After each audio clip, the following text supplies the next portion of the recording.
আপনাদের সকলকে আমার সশ্রদ্ধ প্রণাম। আসলে অনুষ্ঠানের একটা পরিপ্রেক্ষিত থাকে। আজকের পরিপ্রেক্ষিতটা কিন্তু শুধুই আপনাদের জন্য এবং আজকে এখানে উপস্থিত যারা আছে তাদের সকলকে শ্রদ্ধা জানাই। কেন না, এই দিনটিতেই প্রণোদিত প্রযোজনের সাফল্য এসেছে এবং এই সাফল্য কিন্তু বিজ্ঞানীদের জন্য যথেষ্ট সম্ভাবনা এসেছে। সঙ্গে সঙ্গে আপনারা যদি এটাকে না বয়ে নিয়ে যেতেন তাহলে এটার সম্ভাবনা আজ অব্দি সাফল্য হিসেবে প্রমাণিত হতে পারত না। সেই কারণে আমরা এতদিন পরেও সেই দিনকার সাফল্যটি আজকে আবার একটি বড় সাফল্য হিসেবে অনুষ্ঠিত করতে চলেছি বা তাকে আমরা সম্মান দিতে পারছি। তাহলে এই আজকের সম্মাননা আপনাদের সকলের অবদান। তার জন্য মঞ্চে উপবিষ্ট সমস্ত বিজ্ঞানীদের অবদানের সঙ্গে আপনাদের ঠিক সমপরিমাণ অবদান আছে। যে কোনো বৈজ্ঞানিক সাফল্য যখন কোনো পরীক্ষাগারে সফল হয় সেটা যতক্ষণ না পর্যন্ত চাষি ভাইদের কাছে পৌঁছয় এবং চাষি ভাই বোনেদের দ্বারা সেটা সফলভাবে ব্যবহৃত হয় ততক্ষণ পর্যন্ত তার সাফল্য প্রমাণিত হয় না। এর সঙ্গে আরো একটি কথা জড়িত। আমার আগের বক্তা শ্রদ্ধেয় ডক্টর দেবাশিস দে বলেছেন যে এই প্রণোদিত প্রজননের সঙ্গে সঙ্গে যেটার প্রধান উদ্দেশ্য ছিল হচ্ছে ফুড সিকিউরিটি, অর্থাৎ খাদ্য সুরক্ষা। আমি মাছ উৎপাদন করব কি জন্য? সেই মাছ উৎপাদন হচ্ছে খাদ্য সুরক্ষা। কিন্তু এই বর্তমান পরিস্থিতিতে শুধু আমরা খাদ্য সুরক্ষা আর একটা শব্দে বলি না, খাদ্যকে বলি খাদ্য ও পুষ্টি সুরক্ষা। এই পুষ্টি সুরক্ষার ক্ষেত্রে কাঠ বা যেগুলো আমরা সচরাচর খাই সেই ধরনের মাছের একটা বিশেষ ভূমিকা। প্রথমেই বলি যে বাঙালি আমরা এখানে সবাই মাছে ভাতে বাঙালি। হ্যাঁ, আমাদের প্রত্যেক দিনই প্রায় মাছে ভাতে বাঙালি। মাছ ছাড়া ভাত আমাদের হয় না। অথবা সেই আমাদের গল্পে আছে এক এক গ্রাসে মোর এক এক মুড়োতে এক এক গ্রাস। সেই জন্য আমরা পুঁটি মাছ, মোরলা মাছ এই ধরনের যেগুলোকে উইক ফিশ বলি সেগুলো পর্যন্ত খাই, খেতে ভালোবাসি, কারণ আমাদের ফুড হ্যাবিটে আছে। অর্থাৎ শুধু কিন্তু মাছ গাদা গাদা প্রোডাকশন করলেই হলো না অথবা উৎপাদন করলেই হলো না। যে খাবারটা আমার পছন্দের নয় সেটাকে জোর করে গেলালে আমার পুষ্টিগুণ শরীরে ঠিক লাগে না। যখন আমরা অসুস্থ হই তখন আমাদের কিছু কিছু খাবার খেতে হয় শরীরটাকে চট করে সুস্থ করার জন্য। কিন্তু প্রতিদিনের খাবারে আমার ভালো লাগা খাবার যদি না থাকে তাহলে কিন্তু পুষ্টিটা ঠিক থাকে না। এখানটা একটু ভেঙে বলা দরকার। সেটা হচ্ছে যে আমাদের ভারতবর্ষে স্বাধীনতার পর সবুজ বিপ্লব এসছে, তারপরে সাদা বিপ্লব এবং নীল বিপ্লব দুটোই এসছে। দেখুন, সবুজ বিপ্লবে আমাদের হচ্ছে ধান, সবজি, ফল এগুলো যেমন যুক্ত, তেমনি আরেকটা সাদা নীলের মধ্যে ভাগে কিন্তু পরে হচ্ছে দুধ, ডিম, মাছ। আসলে নীল বিপ্লবটা যেহেতু সমুদ্র বা নদীর জলের রঙের সঙ্গে যুক্ত, কিন্তু খাবার হিসেবে দেখতে গেলে ওটা কিন্তু সাদা। আমি অত বিচার করে ভেতরের লালটা না করে আমাদের ভারতবর্ষের জাতীয় পতাকাটা একটু মনে করুন। আমি একটা ছোট্ট উদাহরণ দিই। আমাদের খাবারের বৈচিত্র্যটা এরকম হওয়া উচিত। ভারতবর্ষের জাতীয় পতাকার উপরের রং হচ্ছে কমলা, পরেরটা হচ্ছে সাদা, নিচেরটা হচ্ছে সবুজ। অর্থাৎ কমলা রং মানে বিভিন্ন রঙের খাবার, কুমড়ো, টমেটো, ডাল হয়ে গেল। তারপরে সাদা অংশে ভাত, রুটি, মুড়ি, মাছ, ডিম, দুধ মাংস হতে পারে, আর তারপরেরটা হলো পুরো সবুজ শাকসবজি। আর আমাদের ঠিক মাঝখানে যেখানে সাদা সেইখানটা একটা চরকা আছে, অর্থাৎ চরকাকে ঘোরাতে লাগে কি বলুন তো? একটা চরকা ঘোরাতে লাগবে। চাকাকে ঘোরাতে কি লাগবে? চাকা ঘোরাবার জন্য কি দরকার? যখন গাড়ি চলে, গাড়ির চাকা ঘোরাবার জন্য কি দরকার? গাড়ি চলবার জন্য কি দরকার? তেল। তেল তেল দরকার। তাহলে ওটাই তেল লাগবে, ঠিক আছে। আর আমার পতাকার দণ্ড হিসেবে লাগবে হচ্ছে জল, ঠিক আছে। আর জলের সঙ্গে একটু নুনও থাকবে। তাহলে এই যে খাবার বৈচিত্র্যে দেখছেন একটা প্রধান অংশ যেখানে সাদা রয়েছে সেটা কিন্তু মাছ রয়ে যাচ্ছে। তাহলে মাছ যদি আমি না খাই তাহলে আমাকে দুধ খেতে হবে, হ্যাঁ।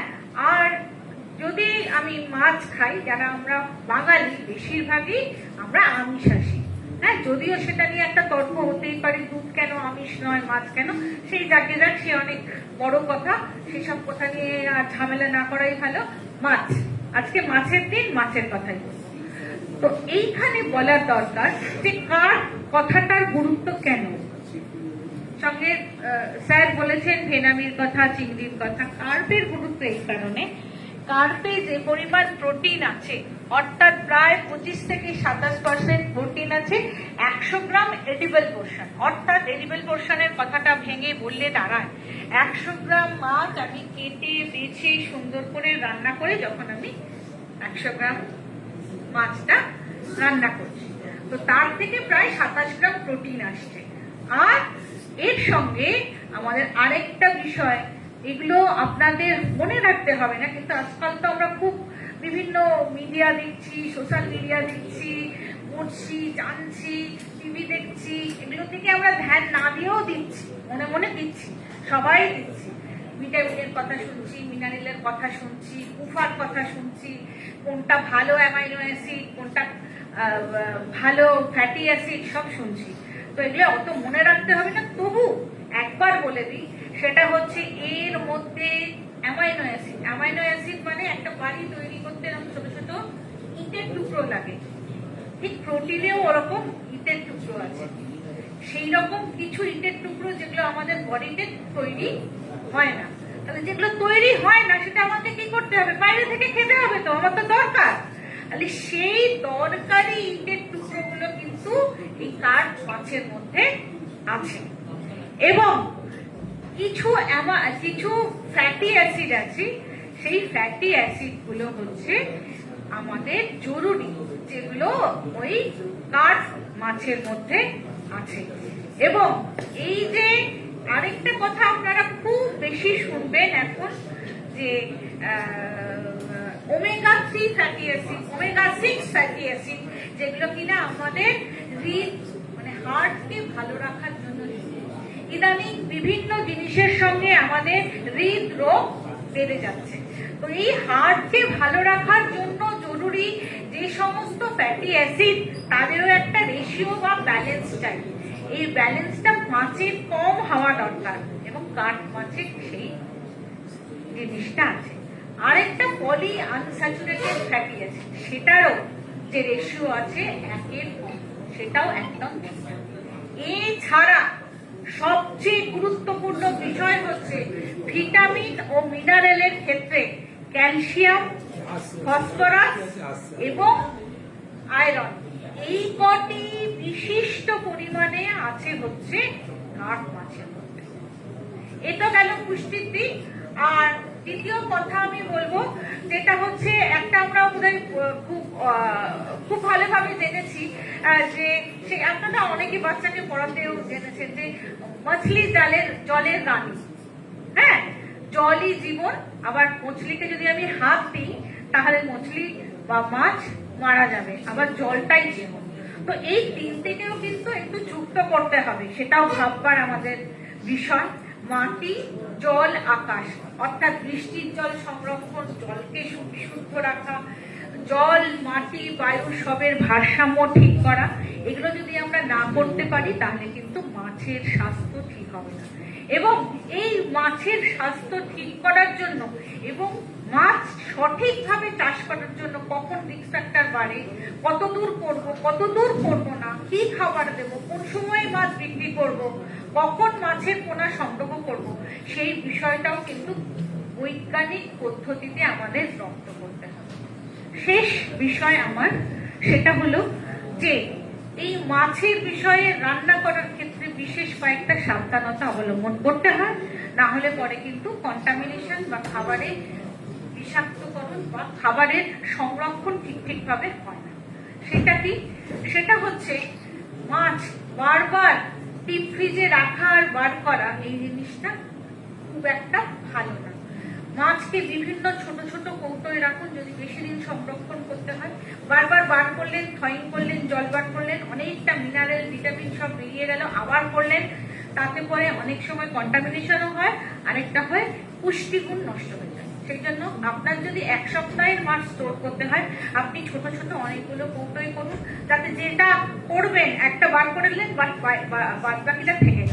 এই রান্না করা খাবারটা তখন ফোটানো শেষ, অথবা সেটাকে আমি আমার যে থালাটায় মুছছি, যে ভালো থালাটায় খাবে সেটাতেই হাতটা মুছে দিন।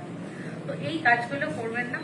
কাঁচা মাছ আলাদা, রান্না করা মাছ আলাদা, ঠিক আছে? তো এইভাবে সবসময় আলাদা করার দিকটা একটু নজর রাখবে, যে আমি হাত দিয়ে সাবান দিয়ে জিনিসপত্রগুলো ধরবো।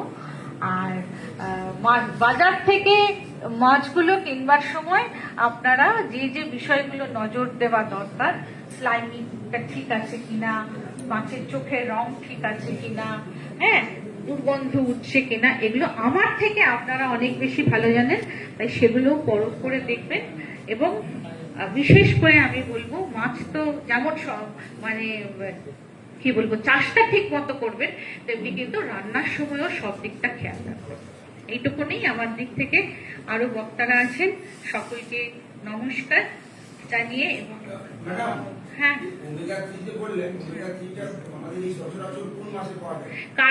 কার্পে আছে, তবে সবচেয়ে বেশি ভালো পাওয়া যায় ইলিশ মাছে, সবচেয়ে বেশি ভালো পাওয়া যায় ইলিশ মাছে। তো ইলিশ মাছটা সারা বছর পাবেন না, আপনাকে ওই কার্প মাছের মধ্যে দিয়েই খেতে হবে, ঠিক আছে?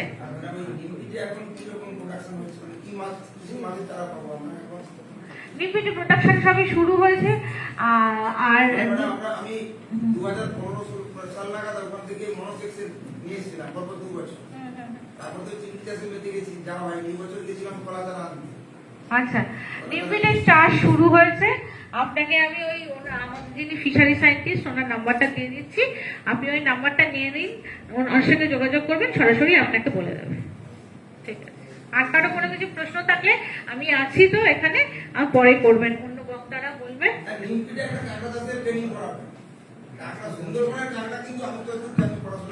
আচ্ছা ঠিক আছে, আমি আপনার সাথে পরে কথা বলছি। আর কোনো প্রশ্ন থাকলে আমাকে পরে করুন, অন্য বক্তারা বলবেন। আমি আবার সকলকে ধন্যবাদ ও নমস্কার জানাই।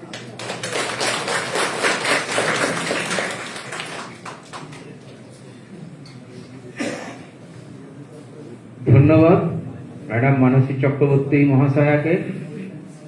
এরপর আমাদের এখানে কাকদ্বীপ গবেষণা কেন্দ্রে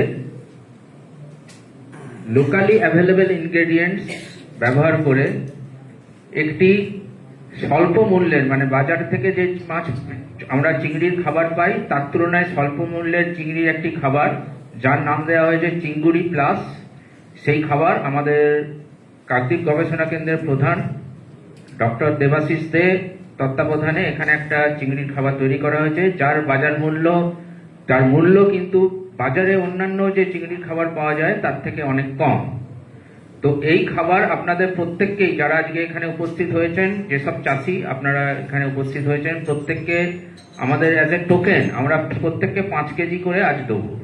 তো এই প্রথমে আমি এই চিংড়ির যে ফিড, চিঙ্গুড়ি প্লাস 10 কেজি করে দেওয়া হবে। এই চিঙ্গুড়ি প্লাস সম্বন্ধে দু এক কথা আপনাদের মধ্যে বলবেন আমাদের কাকদ্বীপ গবেষণা কেন্দ্রের প্রধান ডক্টর দেবাশিস দে মহাশয়।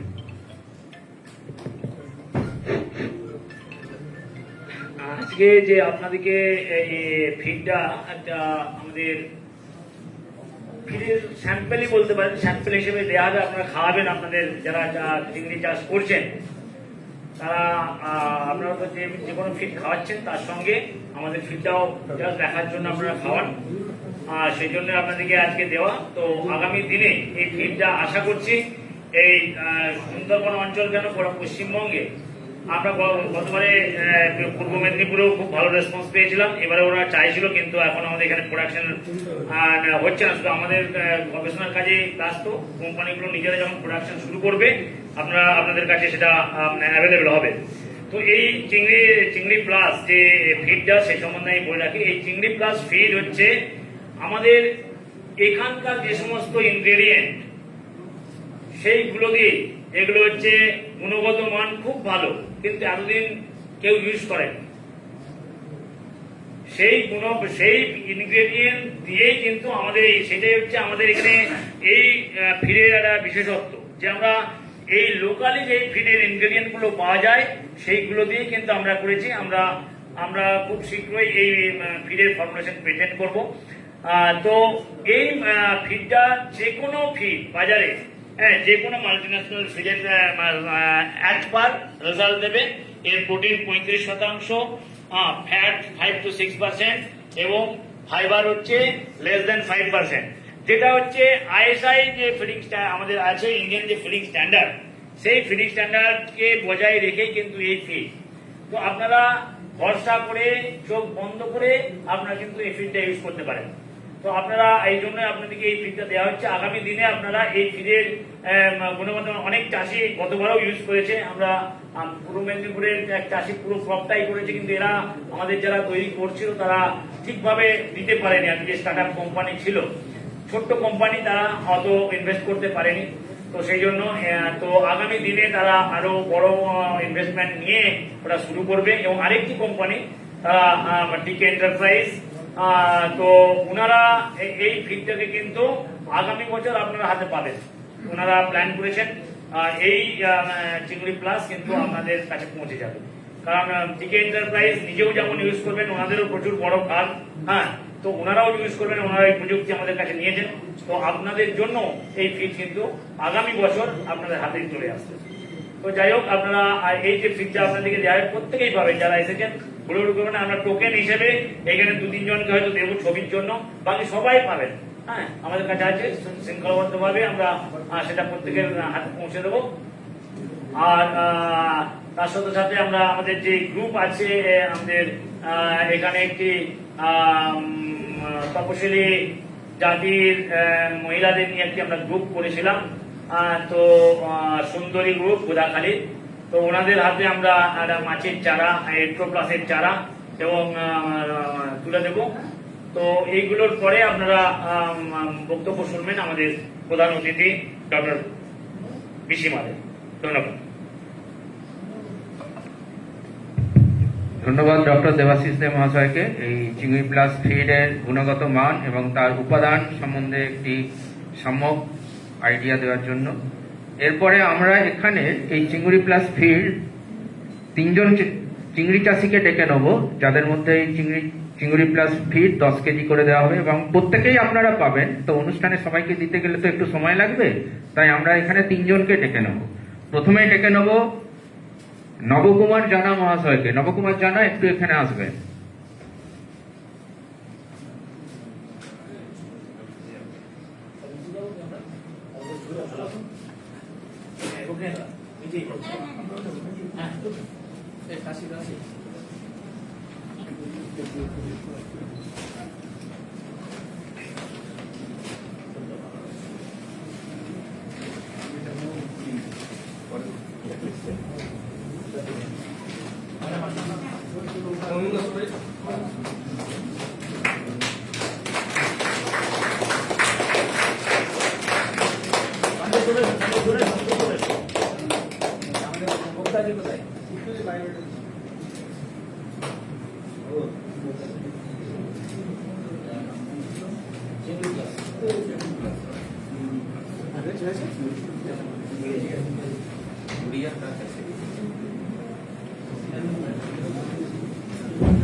এরপরে আসবেন মিস্টার দেবাশিস জানা মহাশয়।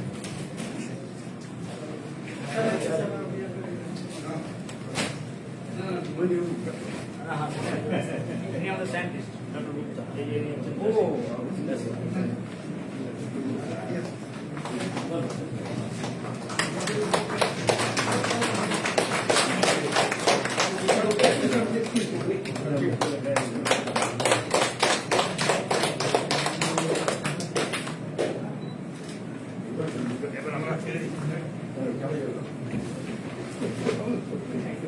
এরপরে আসবেন সুনির্মল গিরি মহাশয়।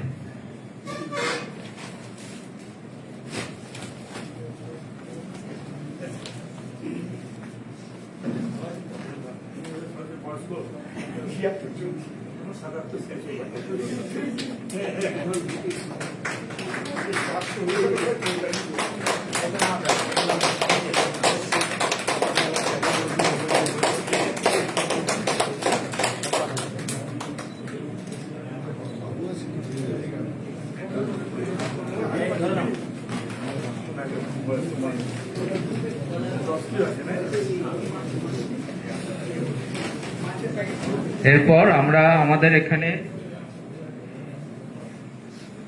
মাছের সিট যে দেওয়া হবে, আমাদের এখানকার যে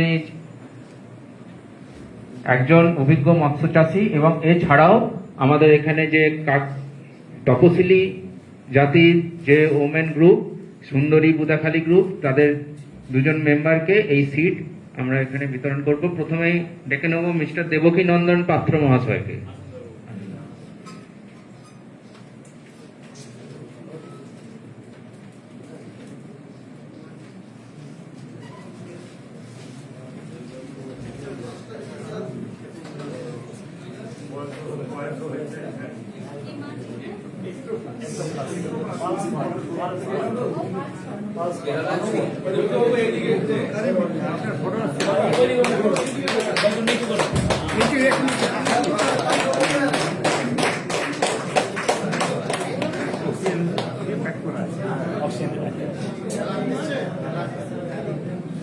পাল স্পট, তেলাপিয়া নয়, পাল স্পট, মুক্তগাছা। এটা হচ্ছে কেরলে বলে কারিমিন। আমাদের যেমন ইলিশ সুস্বাদু, আমাদের ওদের ওখানে এরকম স্টেট ফিশ।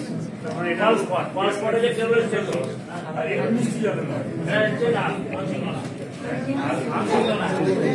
এরপর আমাদের বুদাখালী সুন্দরী গ্রুপের মহিলাদের অনুরোধ করব এখানে আসার জন্য এবং আমাদের থেকে মুক্তাগাছার মাছের বাচ্চা সংগ্রহ করার জন্য।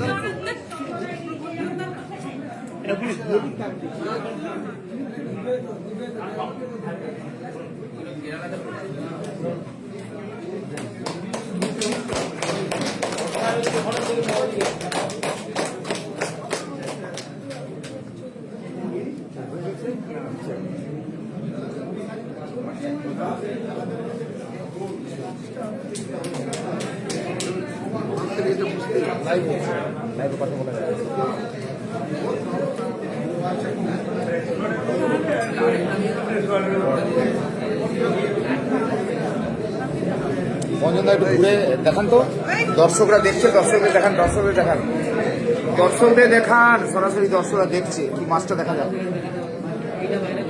আমাদের মধ্যে আজকে অনেক অভিজ্ঞ মৎস্য চাষী উপস্থিত হয়েছেন এবং তাদের মধ্যে যদি আপনারা কেউ আপনাদের কিছু মাছ চাষের অভিজ্ঞতা, মাছ চাষ করেন এবং মাছ চাষের যে অভিজ্ঞতা যদি অন্যদের মধ্যে শেয়ার করতে ইচ্ছুক, আপনারা এখানে আসুন, এখানে অন্যান্য চাষীদের সাথে আপনাদের অভিজ্ঞতা শেয়ার করুন। তো কেউ কেউ চলে আসুন, এখানে এক এক করে আসুন।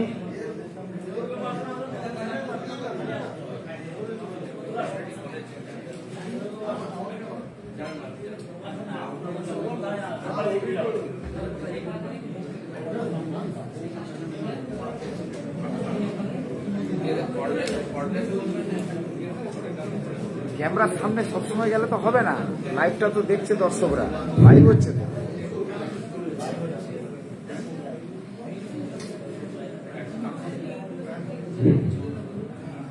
আজকে 10 জুলাই তাই প্রথমে আমি এই যে কৃত্রিম প্রজননের জনককে সুন্দরবনের তরফ থেকে চাষিদের তরফ থেকে প্রণাম জানাই এবং প্রণাম এ জানাই আজকের যে উপস্থিত বৈজ্ঞানিকগণ এখানে সকলে আছেন। আমি অ্যাকচুয়ালি কেআরসির সঙ্গে যুক্ত, আমার মাছ চাষের জীবনের প্রথম থেকেই কেআরসির থেকে যুক্ত। আমি আমার নিজের তৈরি খাবার ছাড়া কোনো খাবার দিই না, ইউজ করি না। স্যার আছেন, সারের তত্ত্বাবধানে যখন অসুবিধা হয় ফোন করে আমি জেনে নিই।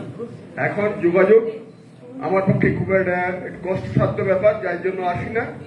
তবে আমি সুন্দরবন বাসীর যারা চাষ করছেন তাদের কাছে বলছি, আইএমসি চাষ করুন, তার সঙ্গে নোনা ট্যাংরার চাষ করবেন।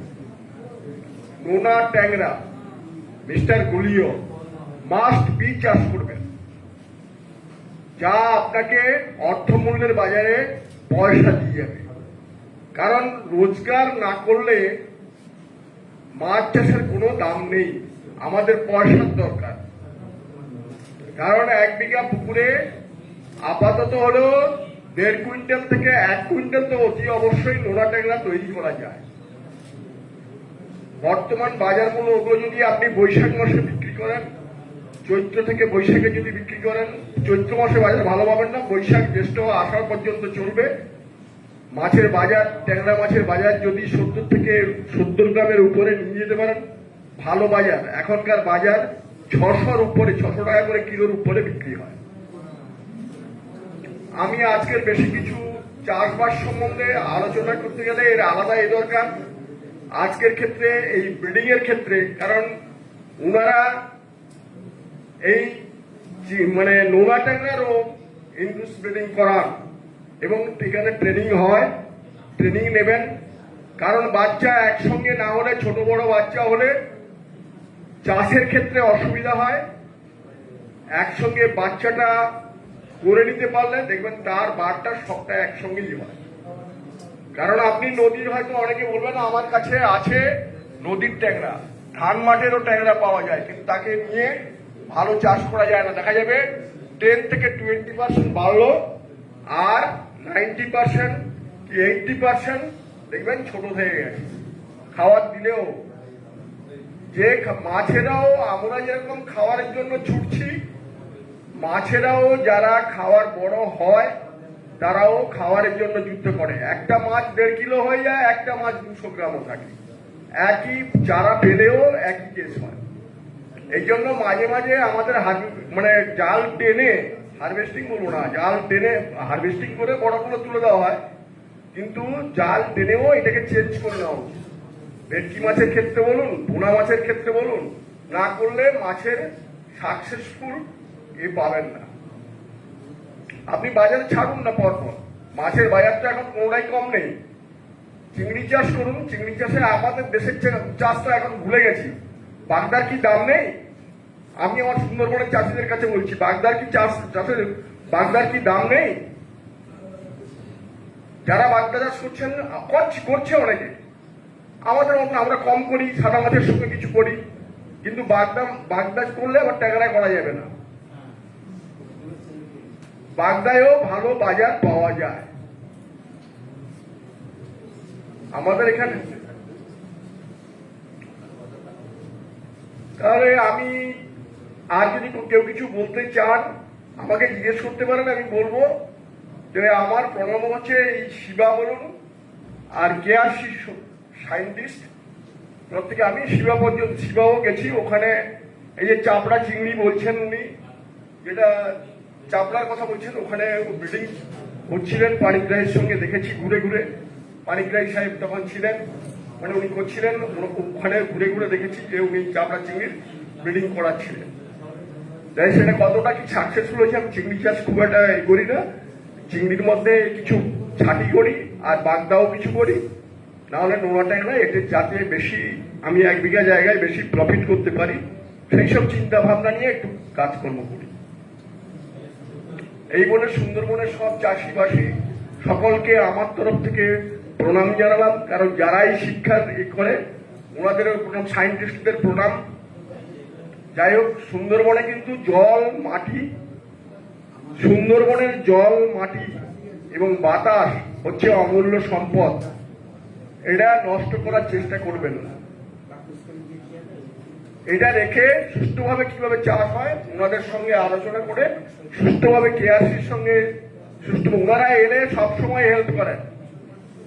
আমি বলছি ওনারা, আপনি যে কোনো সময়ে এলেন, যে কোনো সময়ে ফোন করলেও কেআরসি সায়েন্টিস্টরা, আপনাদের সায়েন্টিস্ট কেন, সকলেই ওনাদের সকলেই আপনাদের সঙ্গে আছে সুন্দরবনের চাষের জন্য। নোনা জলের বলুন আর মিষ্টি জলের চাষও ওনারা হেল্প করেন। এই বলে আমি আমার বক্তব্য শেষ করলাম।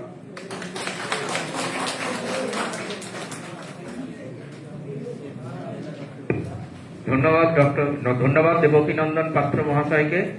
এছাড়া অন্যান্য চাষিদের মধ্যে যদি কেউ তার অভিজ্ঞতা আমাদের মধ্যে শেয়ার করতে চান, আসুন।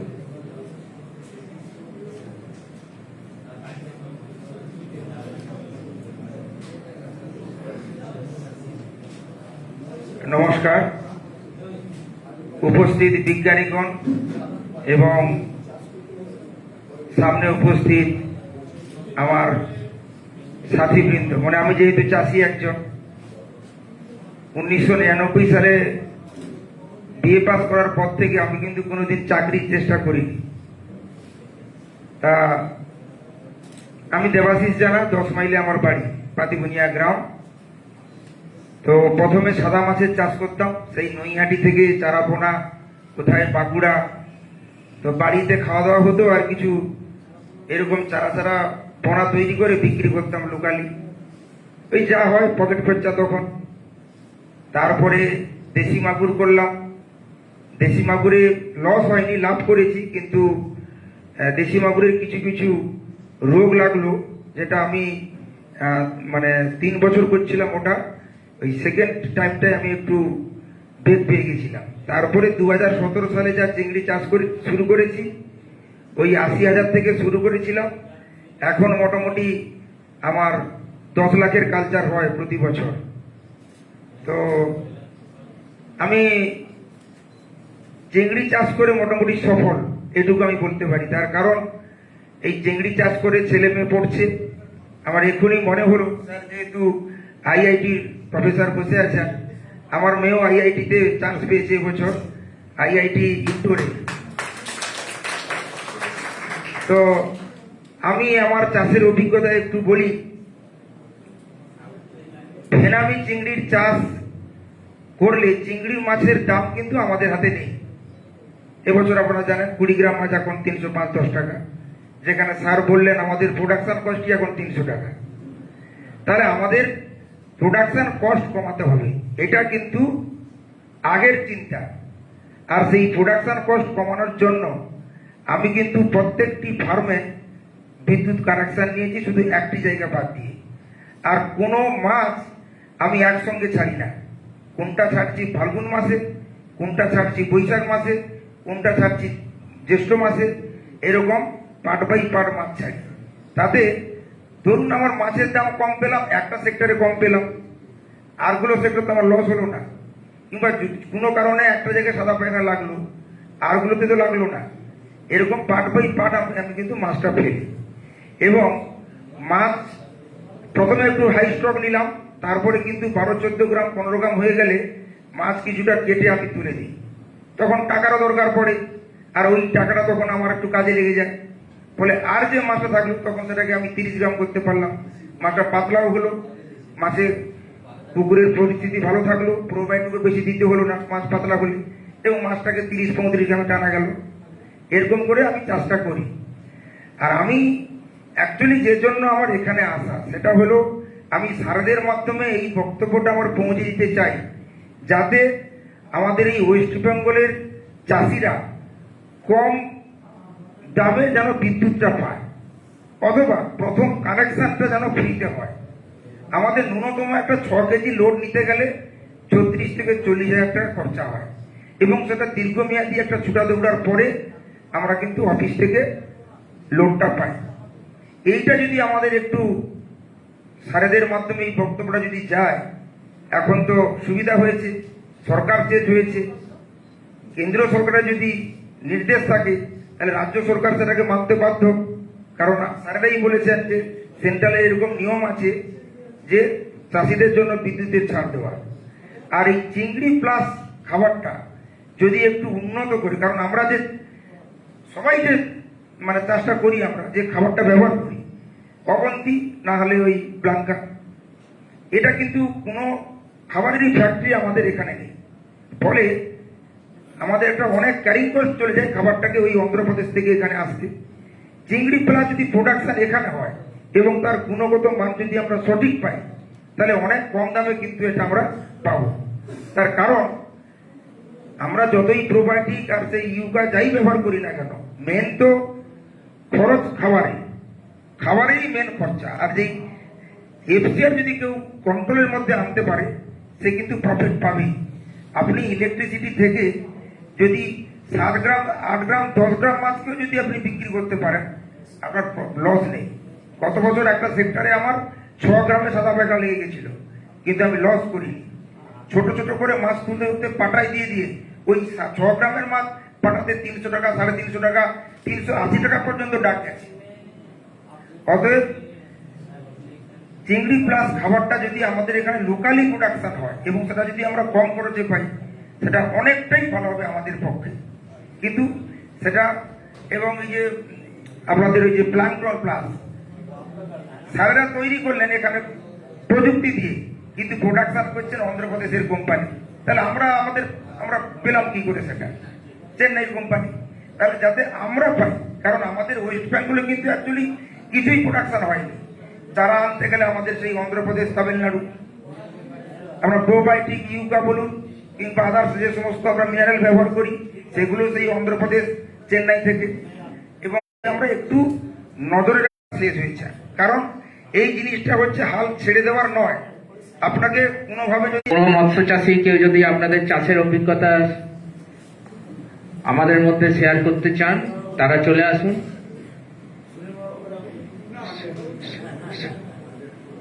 আসুন।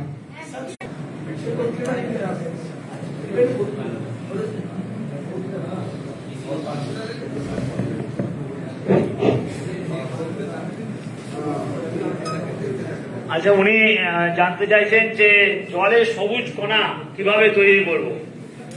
হ্যাঁ, আপনারা যারা চাষ করেন, আপনি কি চাষ করেন?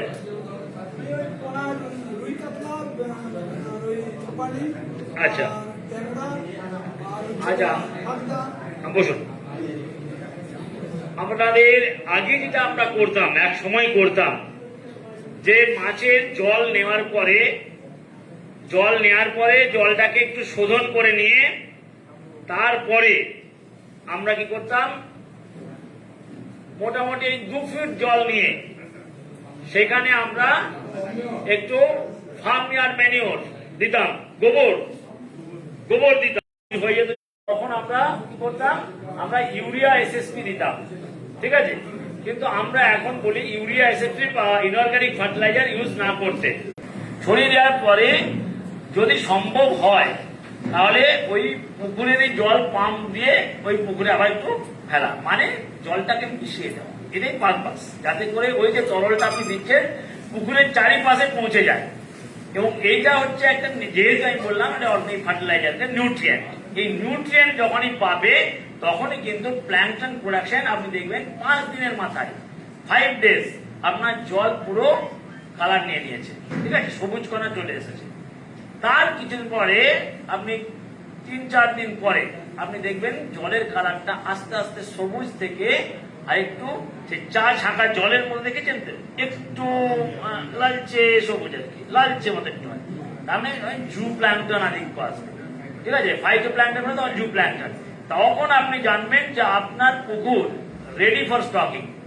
এই সময় আপনাকে কিন্তু আপনার মাছের চারা ছাড়তে হবে, মানে ওখানে প্রাণীকণা এবং উদ্ভিদ কণা পুরো রেডি।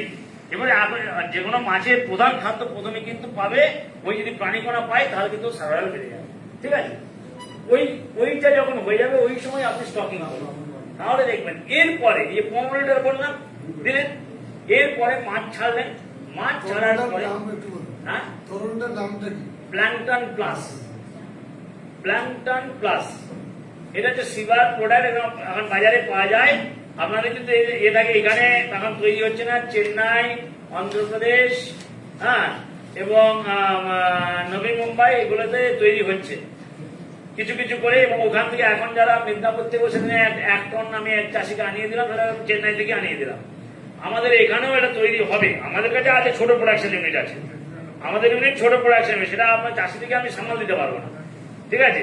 কিন্তু আপনাদের একটা আছে, ভালো খবর আছে, আগামী 1 মাসের মধ্যেই সম্ভবত আমাদের এখানে অটোমেটিক একটা মেশিন আসছে, ওটা আমরা অটোমেশন করেছি। কিভাবে প্রোডাকশন, মানে এই প্রোডাকশনটা অটোমেশন যখন হয়ে যাবে তখন আমাদের এখানে একটু প্রোডাকশনটা বাড়বে, ঠিক আছে। অটোমেশন যখন হয়ে যাবে তখন কিন্তু আপনারা পড়লে আশা করি আপনারা পেতে পারবেন।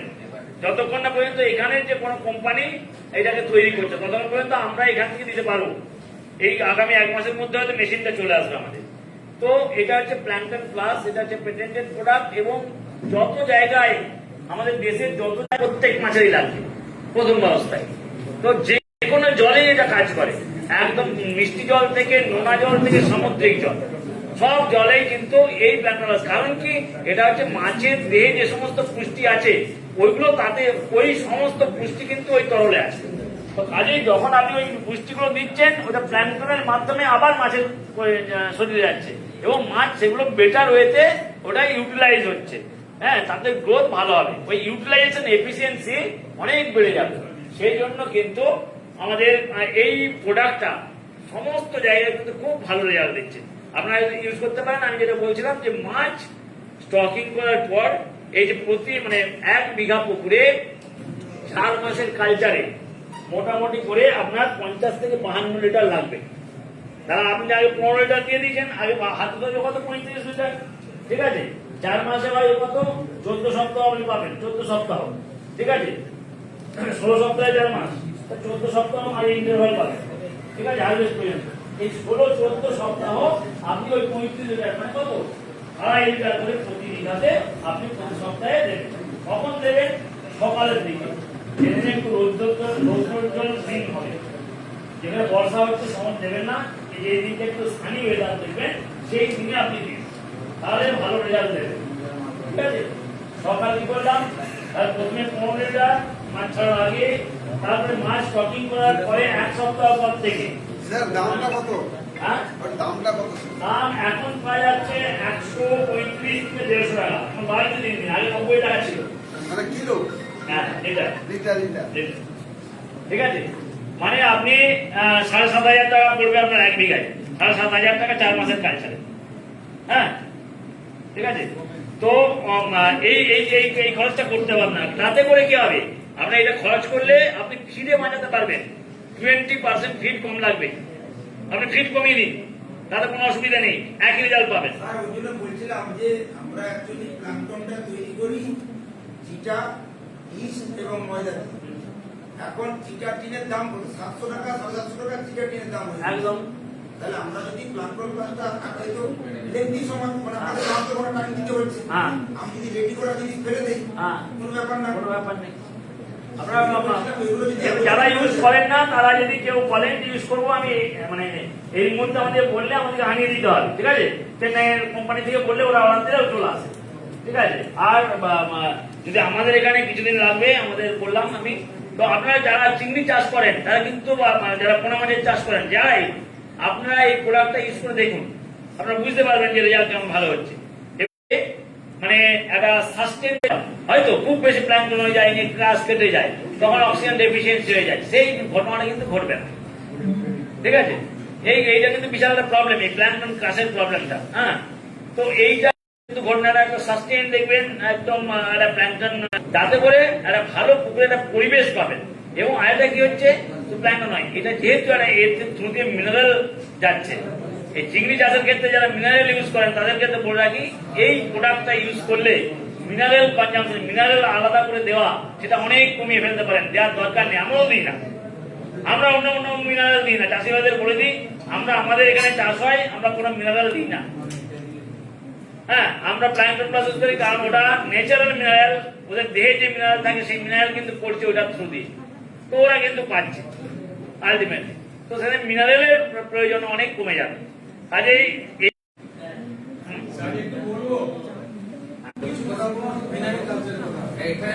আচ্ছা, আপনি ক্যাটফিশ সম্বন্ধে জানতে চান?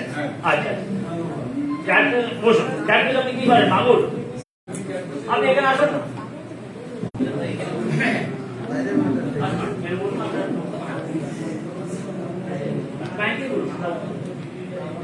স্যার একটু ক্যাটফিশের একটু আপনার নাম বলুন। আমার নাম শিবরাম বর্মন, আমার গণেশনগরে বাড়ি।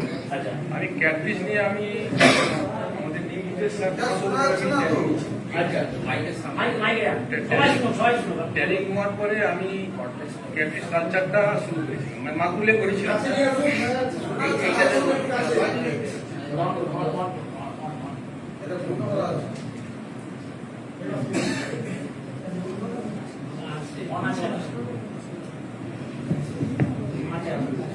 আমি প্রথমে মাগুর নিয়ে কাজ শুরু করেছিলাম। আমি প্রশান্তর কাছ থেকে ট্যাঙ্কটা নিয়েছিলাম, নেওয়ার পরে কাজ শুরু করি। তখন প্রাথমিক আমার কিন্তু সেরকম পরিবেশ ছিল না, কারণ টিউল টোল লাগে, সাবমার্সাল জল টোল লাগে, তারপর সমস্যার সম্মুখীন হয়েছিলাম। তা অতীত কথা বলতে অনেক কথা বাড়ি এসে বলতে চাইছিলাম, যাই হোক বলতে আমি অতি চাইছি না। ব্যাপারটা সুধার প্রথমে কেন কাগজ অমিওকে ছিল মনে হচ্ছে, আমি মোটামুটি আমি চাইছি একটা ভেনেমিতে লসকেও ছিঁড়তে আসছিল, মাঝে একটা খুব বড় ধরনের শর্টকে ছিঁড়। তা আমি আমার ছিঁড়ে কথা বলতে যে অসুস্থ করার জন্য করতে পারিনি। এই বছর করেছি। আমাদের মূলত ছিঁড়িটার প্রবলেম হয় ওই ব্রিডিংটা ভালো মতো করে ফেলি, করার পরে তো 3 দিন 4 দিন থেকে মডেলে শুরু হয়ে যায়। কোনো মমতা কোনো রকম দিক থেকে রোধ করতে পারে না। আমি অমিওর সঙ্গে বা আদর্শটার সঙ্গে কথাবার্তা বলেও আমার অভিজ্ঞতা নেই। এরকম একটা ভালো একটা অভিজ্ঞতা, ভালো একটা শিক্ষক, ভালো একটা অভিজ্ঞতা ডাক্তারের কাউ পাইনি যে একটা দেবে এখানে। কিন্তু দেখেছি ক্যাটফিশে আমরা সাদা মাছ যে ফলটা পাই, ক্যাটফিশটা করলে কিন্তু ভালো রেজাল্ট পাওয়া যায়। বেনামি করা তো পুরো সবার নয়, থাকা সম্ভব নয়, কিন্তু ক্যাটফিশের ছোট একটা পুকুরে করা যায়। তো সেই মতো দাঁড়িয়ে এখন আমার কত 50-60 মতো মাছ আছে। আমি আমার বাড়িতে গেছিল, দেখেছিল আমার একটা শিঙিতে ছোট বাচ্চা, আজকে 12 দিনের বাচ্চা, ওই শিঙে একটু ফাঙ্গাস আসছে। মাইসে ভাগ বললো মাইসিনটা নিউজগুলোর সঙ্গে না, সেই জন্য আপনারা কিছু জানেন, করতে হেল্প করেন, আমার আমার চাষি কিছু উপকৃত হয়েছে, আর কিছু নয়। এই এখনো করছে, এখন আমার পৌঁছানো মাছ এখন দাঁড়িয়ে আছে আমার কাছে। আমিও করেছি, মানে কি করছে আমি জানি না, আমি আমি চেনে না হয়তো। আমি ক্যাটফিশ এখনো কাজ করি, কালচারও করি, একটা বানিয়েছি, মানে একটা আমাদের একটা যে আপনাদের কিছু একটা পাই।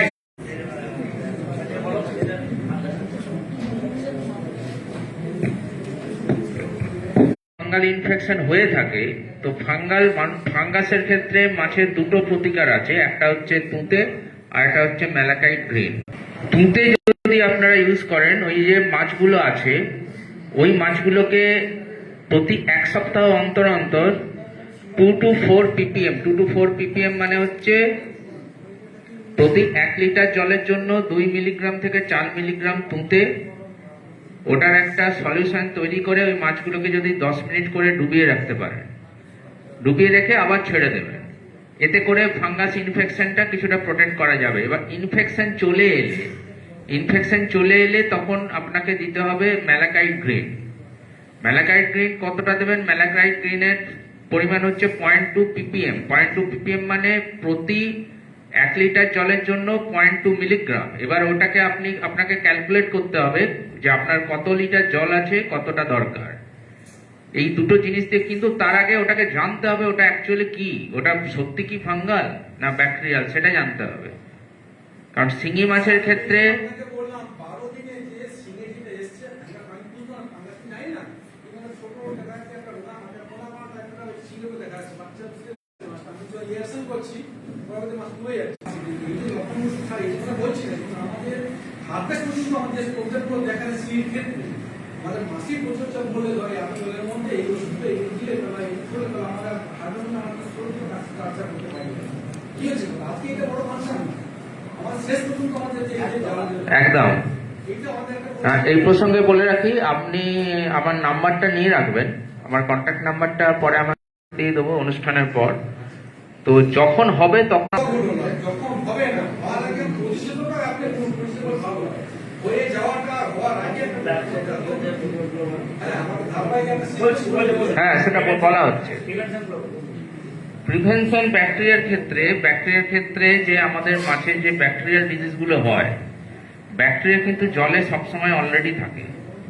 জল কখনো ব্যাকটেরিয়া ফ্রি হয় না, মাছ চাষের জল কিন্তু ব্যাকটেরিয়া ফ্রি হয় না। ব্যাকটেরিয়ার ইনফেকশন মাছ তখনই নেয় সেটা যখন মাছটা কোনো স্ট্রেসের আন্ডারে থাকে। মাছের মধ্যে যদি কোনো স্ট্রেস হয়, তার আন্ডারে যেটা থাকে সেটার ফলে ব্যাকটেরিয়াল ইনফেকশন হয় মূলত। এরপরে যেমন বলে দিচ্ছি ব্যাকটেরিয়া কি কি ইনফেকশন হয়। কিছু কিছু অ্যারোমোনাস প্রজাতির ব্যাকটেরিয়া হয়, সিউডোমোনাস প্রজাতির কিছু কিছু প্রজাতির ব্যাকটেরিয়া আছে। এতে ওই মাছগুলোতে ঘা করে দেয় এবং এতে হয়। এবং সব থেকে বেশি কখন হয় জানেন? যখন টেম্পারেচার পরিবর্তন হয়, জলের টেম্পারেচার যখন চেঞ্জ হয়, সেই সময় কিন্তু এইগুলোর প্রবণতা সব থেকে বেশি হয়। এর জন্য ব্যাকটেরিয়াল ইনফেকশন প্রিভেন্ট করার জন্য মানে আপনি তো মেডিসিন রেগুলারলি ইউজ করতে পারবেন না। আপনার ক্ষেত্রে এখানে যেটা করতে হবে, পটাশিয়াম পারম্যাঙ্গানেট দিয়ে ট্রিটমেন্ট করতে হবে। এটাই রেগুলার করা যায়, এছাড়া অন্য কোনো জিনিস কিন্তু রেগুলার করা যাবে না। আপনি তো ওখানে আপনাকে বলতে পারি না আপনি অ্যান্টিবায়োটিক দিয়ে দিন, এটা তো আমি বলতে পারি না, অফিসিয়ালি অন্তত কখনোই বলতে পারি না, বুঝতে পেরেছেন?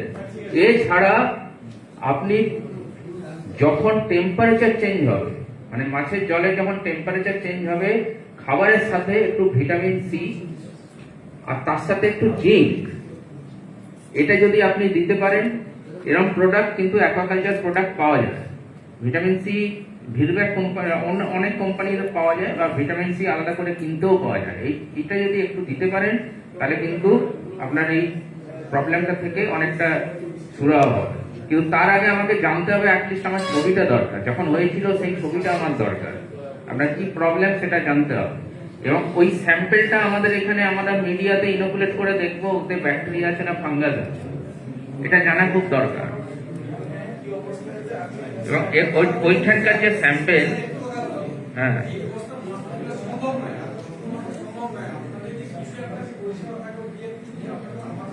আমরা যাব। আপনারা কত দূর এখানে? আমরা যাব, ওখানে গিয়ে স্যাম্পেল কালেক্ট করবো। হ্যাঁ যাবে। আমি তো বললাম আপনার নাম্বারটা খালি নিয়ে রাখবেন, যখন হবে বা চাষ শুরু করবেন তখন একটা ফোন করে দেবেন। আচ্ছা, আরেকটা জিনিস, আপনি কি বাচ্চাকে কি খাওয়াচ্ছেন?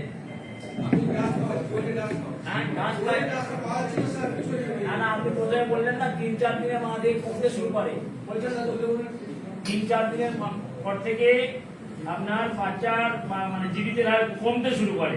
হ্যাঁ, কারণ মানে তখন খাবারটা কি দেয় তাই জিজ্ঞেস করছে।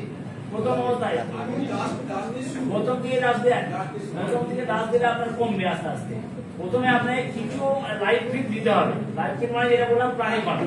হ্যাঁ, আপনার এর ক্ষেত্রে ডাবনিয়া, ময়না, রোটিফার, হ্যাঁ এই তিনটে আপনি দিতে পারেন। প্রথমে দেখবেন আপনার অর্ধেক কাজ মানে ইয়ে আছে। এই যে হ্যাঁ আমি 4 দিনের মাস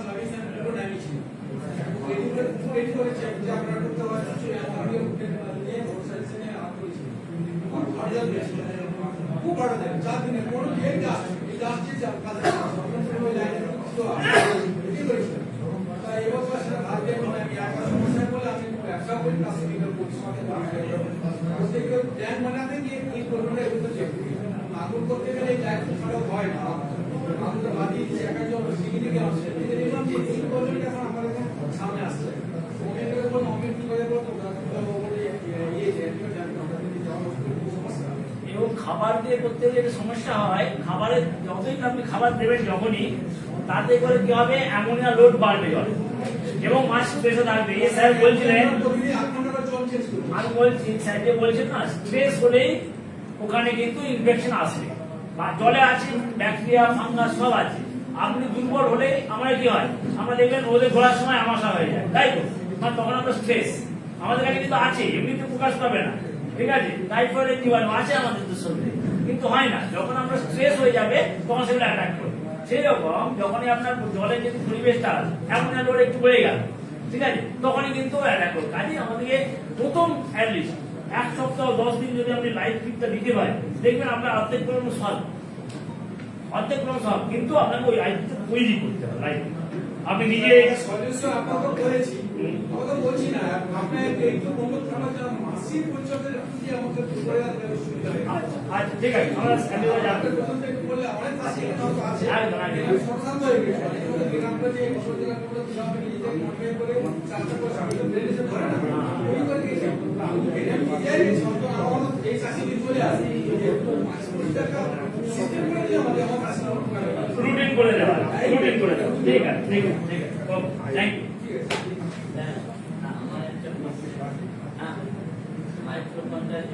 হ্যাঁ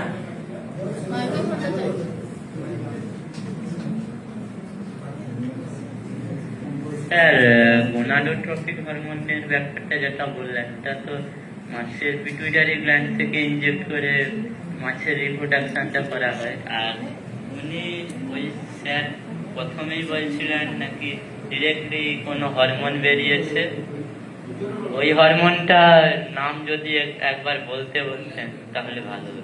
ওইটাই এগুলো যেগুলো পাওয়া যায় এগুলো হচ্ছে হরমোনের সব তার নাম হচ্ছে বিভিন্ন কোম্পানির নাম দিচ্ছে ওভাটাই ওভাপ্রিক স্পন প্রো আচ্ছা এগুলো হচ্ছে না ওগুলো বাজারে পাওয়া যায়, বাজারে গেলে স্পন প্রো বলবে ওভাটাই বলবে পাওয়া যায় ঠিক আছে। আর সেকেন্ড কোশ্চেন একটা ছিল আপনাদের যে খাবারে এমনি খাবারে dry protein plant protein ingredients মানে এসেন্সিয়াল মিনারেল লিপিড টিপিড যেগুলো ইনক্লুডেড থাকে সেখানে আপনাদের খাবারেও কি একই জিনিস থাকবে নাকি আলাদা কিছু বা নিত্য নতুন কিছু? ইনগ্রেডিয়েন্ট সব ডিফারেন্ট হতে পারে কিন্তু নিউট্রিয়েন্ট একই রকম থাকবে। নিউট্রিয়েন্ট আচ্ছা নিউট্রিয়েন্ট মানে কি প্রোটিন, হ্যাঁ বুঝতে ঠিক আছে, পেরেছি। প্রোটিন ফ্যাট এইগুলো একই রকম থাকবে, সোর্স ডিফারেন্ট হতে পারে ঠিক আছে। বিভিন্ন কোম্পানি বিভিন্ন সোর্স থেকে সেগুলো ইউটিলাইজ করে, হ্যাঁ বিভিন্ন ইনগ্রেডিয়েন্ট যে যে কোম্পানি যেখানে আছে সেখানকার ইনগ্রেডিয়েন্ট নেয় ঠিক আছে। আমাদের এই পশ্চিমবঙ্গে যে সমস্ত ইনগ্রেডিয়েন্ট পাওয়া যায় সেই সমস্ত ইনগ্রেডিয়েন্ট দিয়ে তৈরি আচ্ছা ঠিক আছে। ঠিক আছে ঠিক আছে।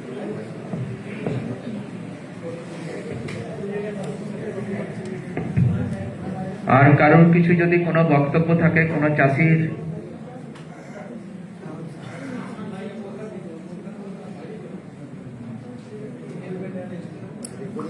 আর কোনো চাষি যদি কোনো বক্তব্য অভিজ্ঞতা বা প্রশ্ন থাকে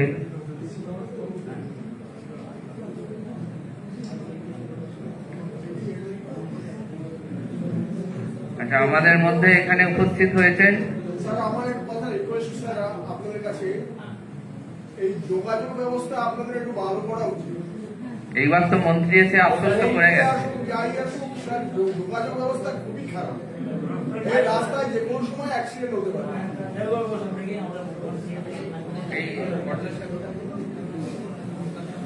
এটা হচ্ছে আমাদের সুন্দরবন একটা প্রাণ কেন্দ্র। একদম দেবকীবাবু একদম সত্যি কথাই বলছেন, কারণ এটা আমাদের ক্ষেত্রে একটা লজ্জার ব্যাপার অ্যাকচুয়ালি আমি ফিল করি আর কি। হ্যাঁ মানে প্রত্যেকেই যখন আসে আমি যাদেরকে ইনভাইট করি সারা দেশের মানুষ দেশ বিদেশ থেকে সমস্ত সায়েন্টিস্টরাও যখন আসে এই রাস্তার জন্য আমাকে লজ্জায় পড়তে হয়। আমার গেটে ঢোকার পরে তারা খুব খুশি হয়ে যায়, হ্যাঁ কিন্তু এই রাস্তাটা বের করা প্রত্যেকে আমার মাথা লজ্জায় মাথা মতো হয়ে যায়। এবং এর জন্য আমি অনেক কাঠখড় পুড়িয়েছি, বহুদিন থেকে পড়াচ্ছি, সকালে কাউকে বলতে বাকি রাখিনি। তো এবারেও নতুন সরকারের মন্ত্রী এসেছেন, দেখে গেছেন, না চালে বিশ্বাস নেই, না হলে তারপরে বলবো হলো। অনেকেই করে বলে গেছেন, আমরা চেষ্টা করছি আমাদের লেভেল থেকে যত জনকে বলা, সেক্রেটারি লেভেল থেকে শুরু করে যে যত সমস্ত দিয়ে যাওয়া যায় আমরা সেই জিনিস পৌঁছে দিয়েছি। এবারে এগুলো তো আমাদের হাতে নেই না, এটা যে প্রত্যেকের রাস্তা। আর শিবা কখনোই ইনভেস্ট করবে না মানে ইয়ের জন্য, পুরো গ্রাম বাংলার মানুষের জন্য শিবা ইনভেস্ট করে রাস্তা বানাবে না, এটা আমাদেরকে বলে দিয়েছে আমার অফিস। যে শিবা এটা করতে পারবে না, শিবার গেটের বাইরের অংশ এটাকে এখানকার লোকাল গভর্নমেন্টকেই করতে হবে।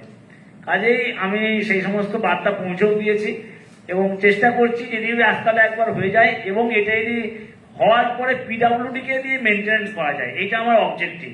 মানে যে কোনো সংস্থাই করুক, সুন্দরবন ডেভেলপমেন্ট বোর্ড করুক বা পিডাব্লিউডি করুক বা ইরিগেশন করুক, হ্যাঁ যারাই করুক, তারপরে যেন বা ফিশারি ডিপার্টমেন্ট করুক, তারপরে যেন এই রাস্তাটা হ্যান্ড ওভার করে দেওয়া হয় পিডাব্লিউডির কাছে।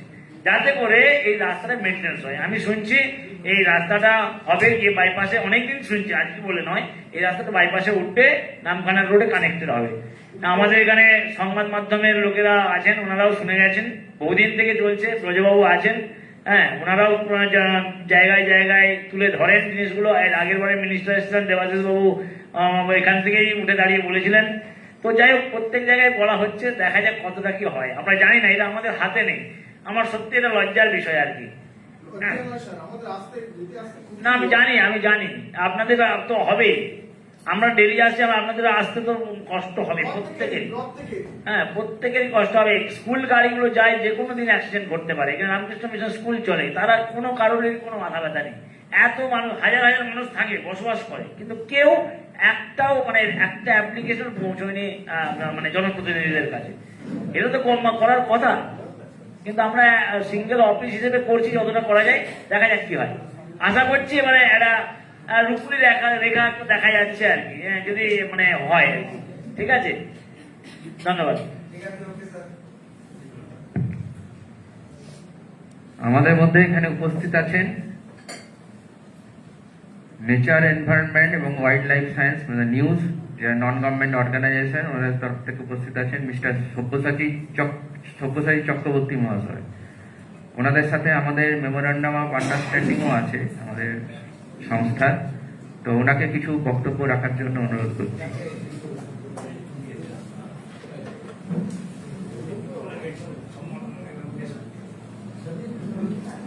প্রথমে ওনাকে বরণ করে নেবেন আমাদের কাকরি গবেষণা কেন্দ্রের প্রধান ডক্টর দেবাশিস দে মহাশয়।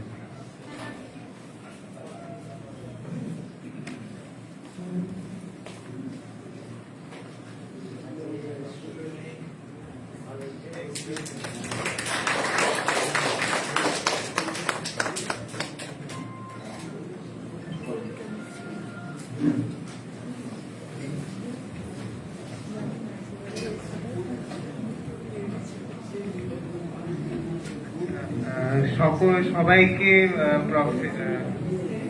ধন্যবাদ জানাই। আজকে উপস্থিত আছেন প্রফেসর ডক্টর বিসি মাল স্যার,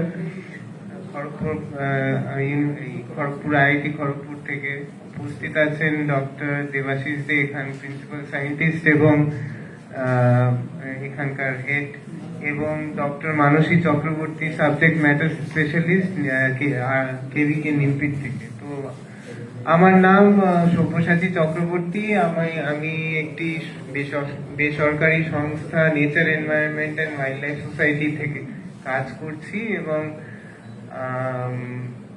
বলা যেতে পারে আমি 2020 সাল থেকে আমি এই সংস্থার সাথে যুক্ত, এবং 2020 সাল থেকেই আমরা একটা প্রজেক্টে কাজ করতাম, এবং সেইখানে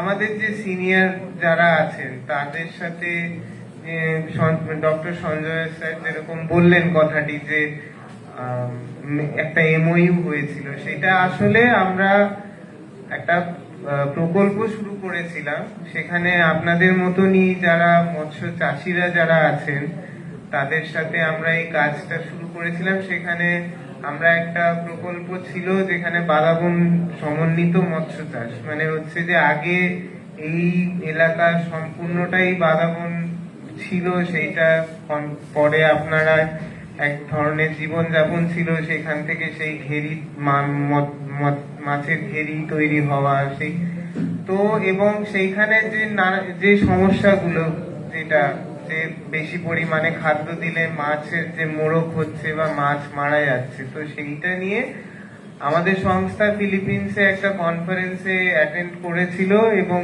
সেইখানে এই বিষয়গুলো নিয়ে প্রচুর আলোচনা হয়েছে। শুধু এইখানেই নয়, সারা সুন্দরবন এবং সারা দক্ষিণ পূর্ব এশিয়া মহাদেশে এই সমস্যাটা সবাই করছেন, যে এই যে চিংড়িতে যে সাদা সাদা, বিশেষত বাগদা চিংড়িতে যে সাদা সাদা যে মোড়কটি আসে গরমকালে, যেটাকে বলা হয় white spot syndrome viral disease, তো এইটা নিয়ে তো সেই সময় খুব হয়েছিল, এবং সেইখান থেকে দেখা গেছিল যে এই বাদাবন মেন যেটা এখানে যে বাদাবন যে গুরুত্বপূর্ণ ভূমিকাটি ইয়ে করে আর কি, প্লে করে, বা সেইখানে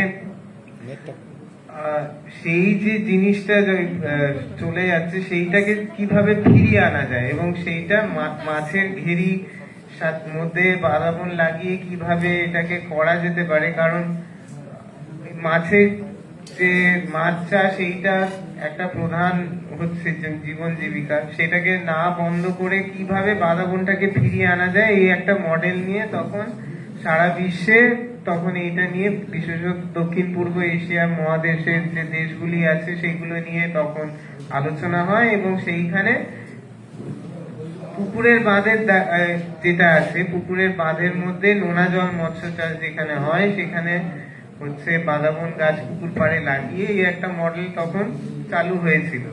তো আমাদের যিনি অর্গানাইজেশনের যারা হেড আছেন তারা গেছিলেন, তারা ওইখানে আপনার সংস্থার সাথে মানে ওইখানে দেখে এইখানে যখন আমরা প্রথম এই কাজটি শুরু করেছিলাম, দুটি পাইলট করা হয়েছিল, একটা আমাদের দক্ষিণ 24 পরগনায়, এখন তো সেখানে একটা উত্তর 24 পরগনায়।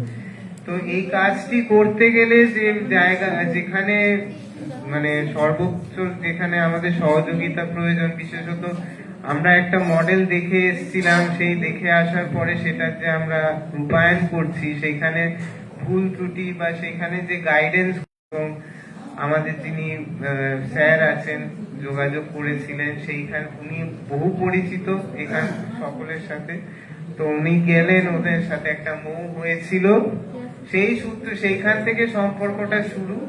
এবং আমি সেইখান থেকে এখানে মাধ্যম দিয়ে হয়েছে নানা কনফারেন্সে ওই মডেলটার জন্য এখানকার যিনি ডক্টর স্যার আছেন, দেবাশিস স্যার আছেন, আমাদের বহু কনফারেন্সেস হয়েছে, সেখানে সেই মডেলটাকে মানে করার জন্য অনেকভাবে বলা হয়েছে। এবং 2025-এর এটা হচ্ছে অক্টোবর 2025-এ সেটা ফাও দ্বারা, এবং সেটা সারা বিশ্বে সেটা রেকগনাইজড হয়েছে, এবং সেটা সাস্টেনেবল অ্যাকোয়াটিক ফুড সিস্টেমের মধ্যে সেই ক্রাইটেরিয়ার মধ্যে মডেলটি সম্মানিত হয়েছে।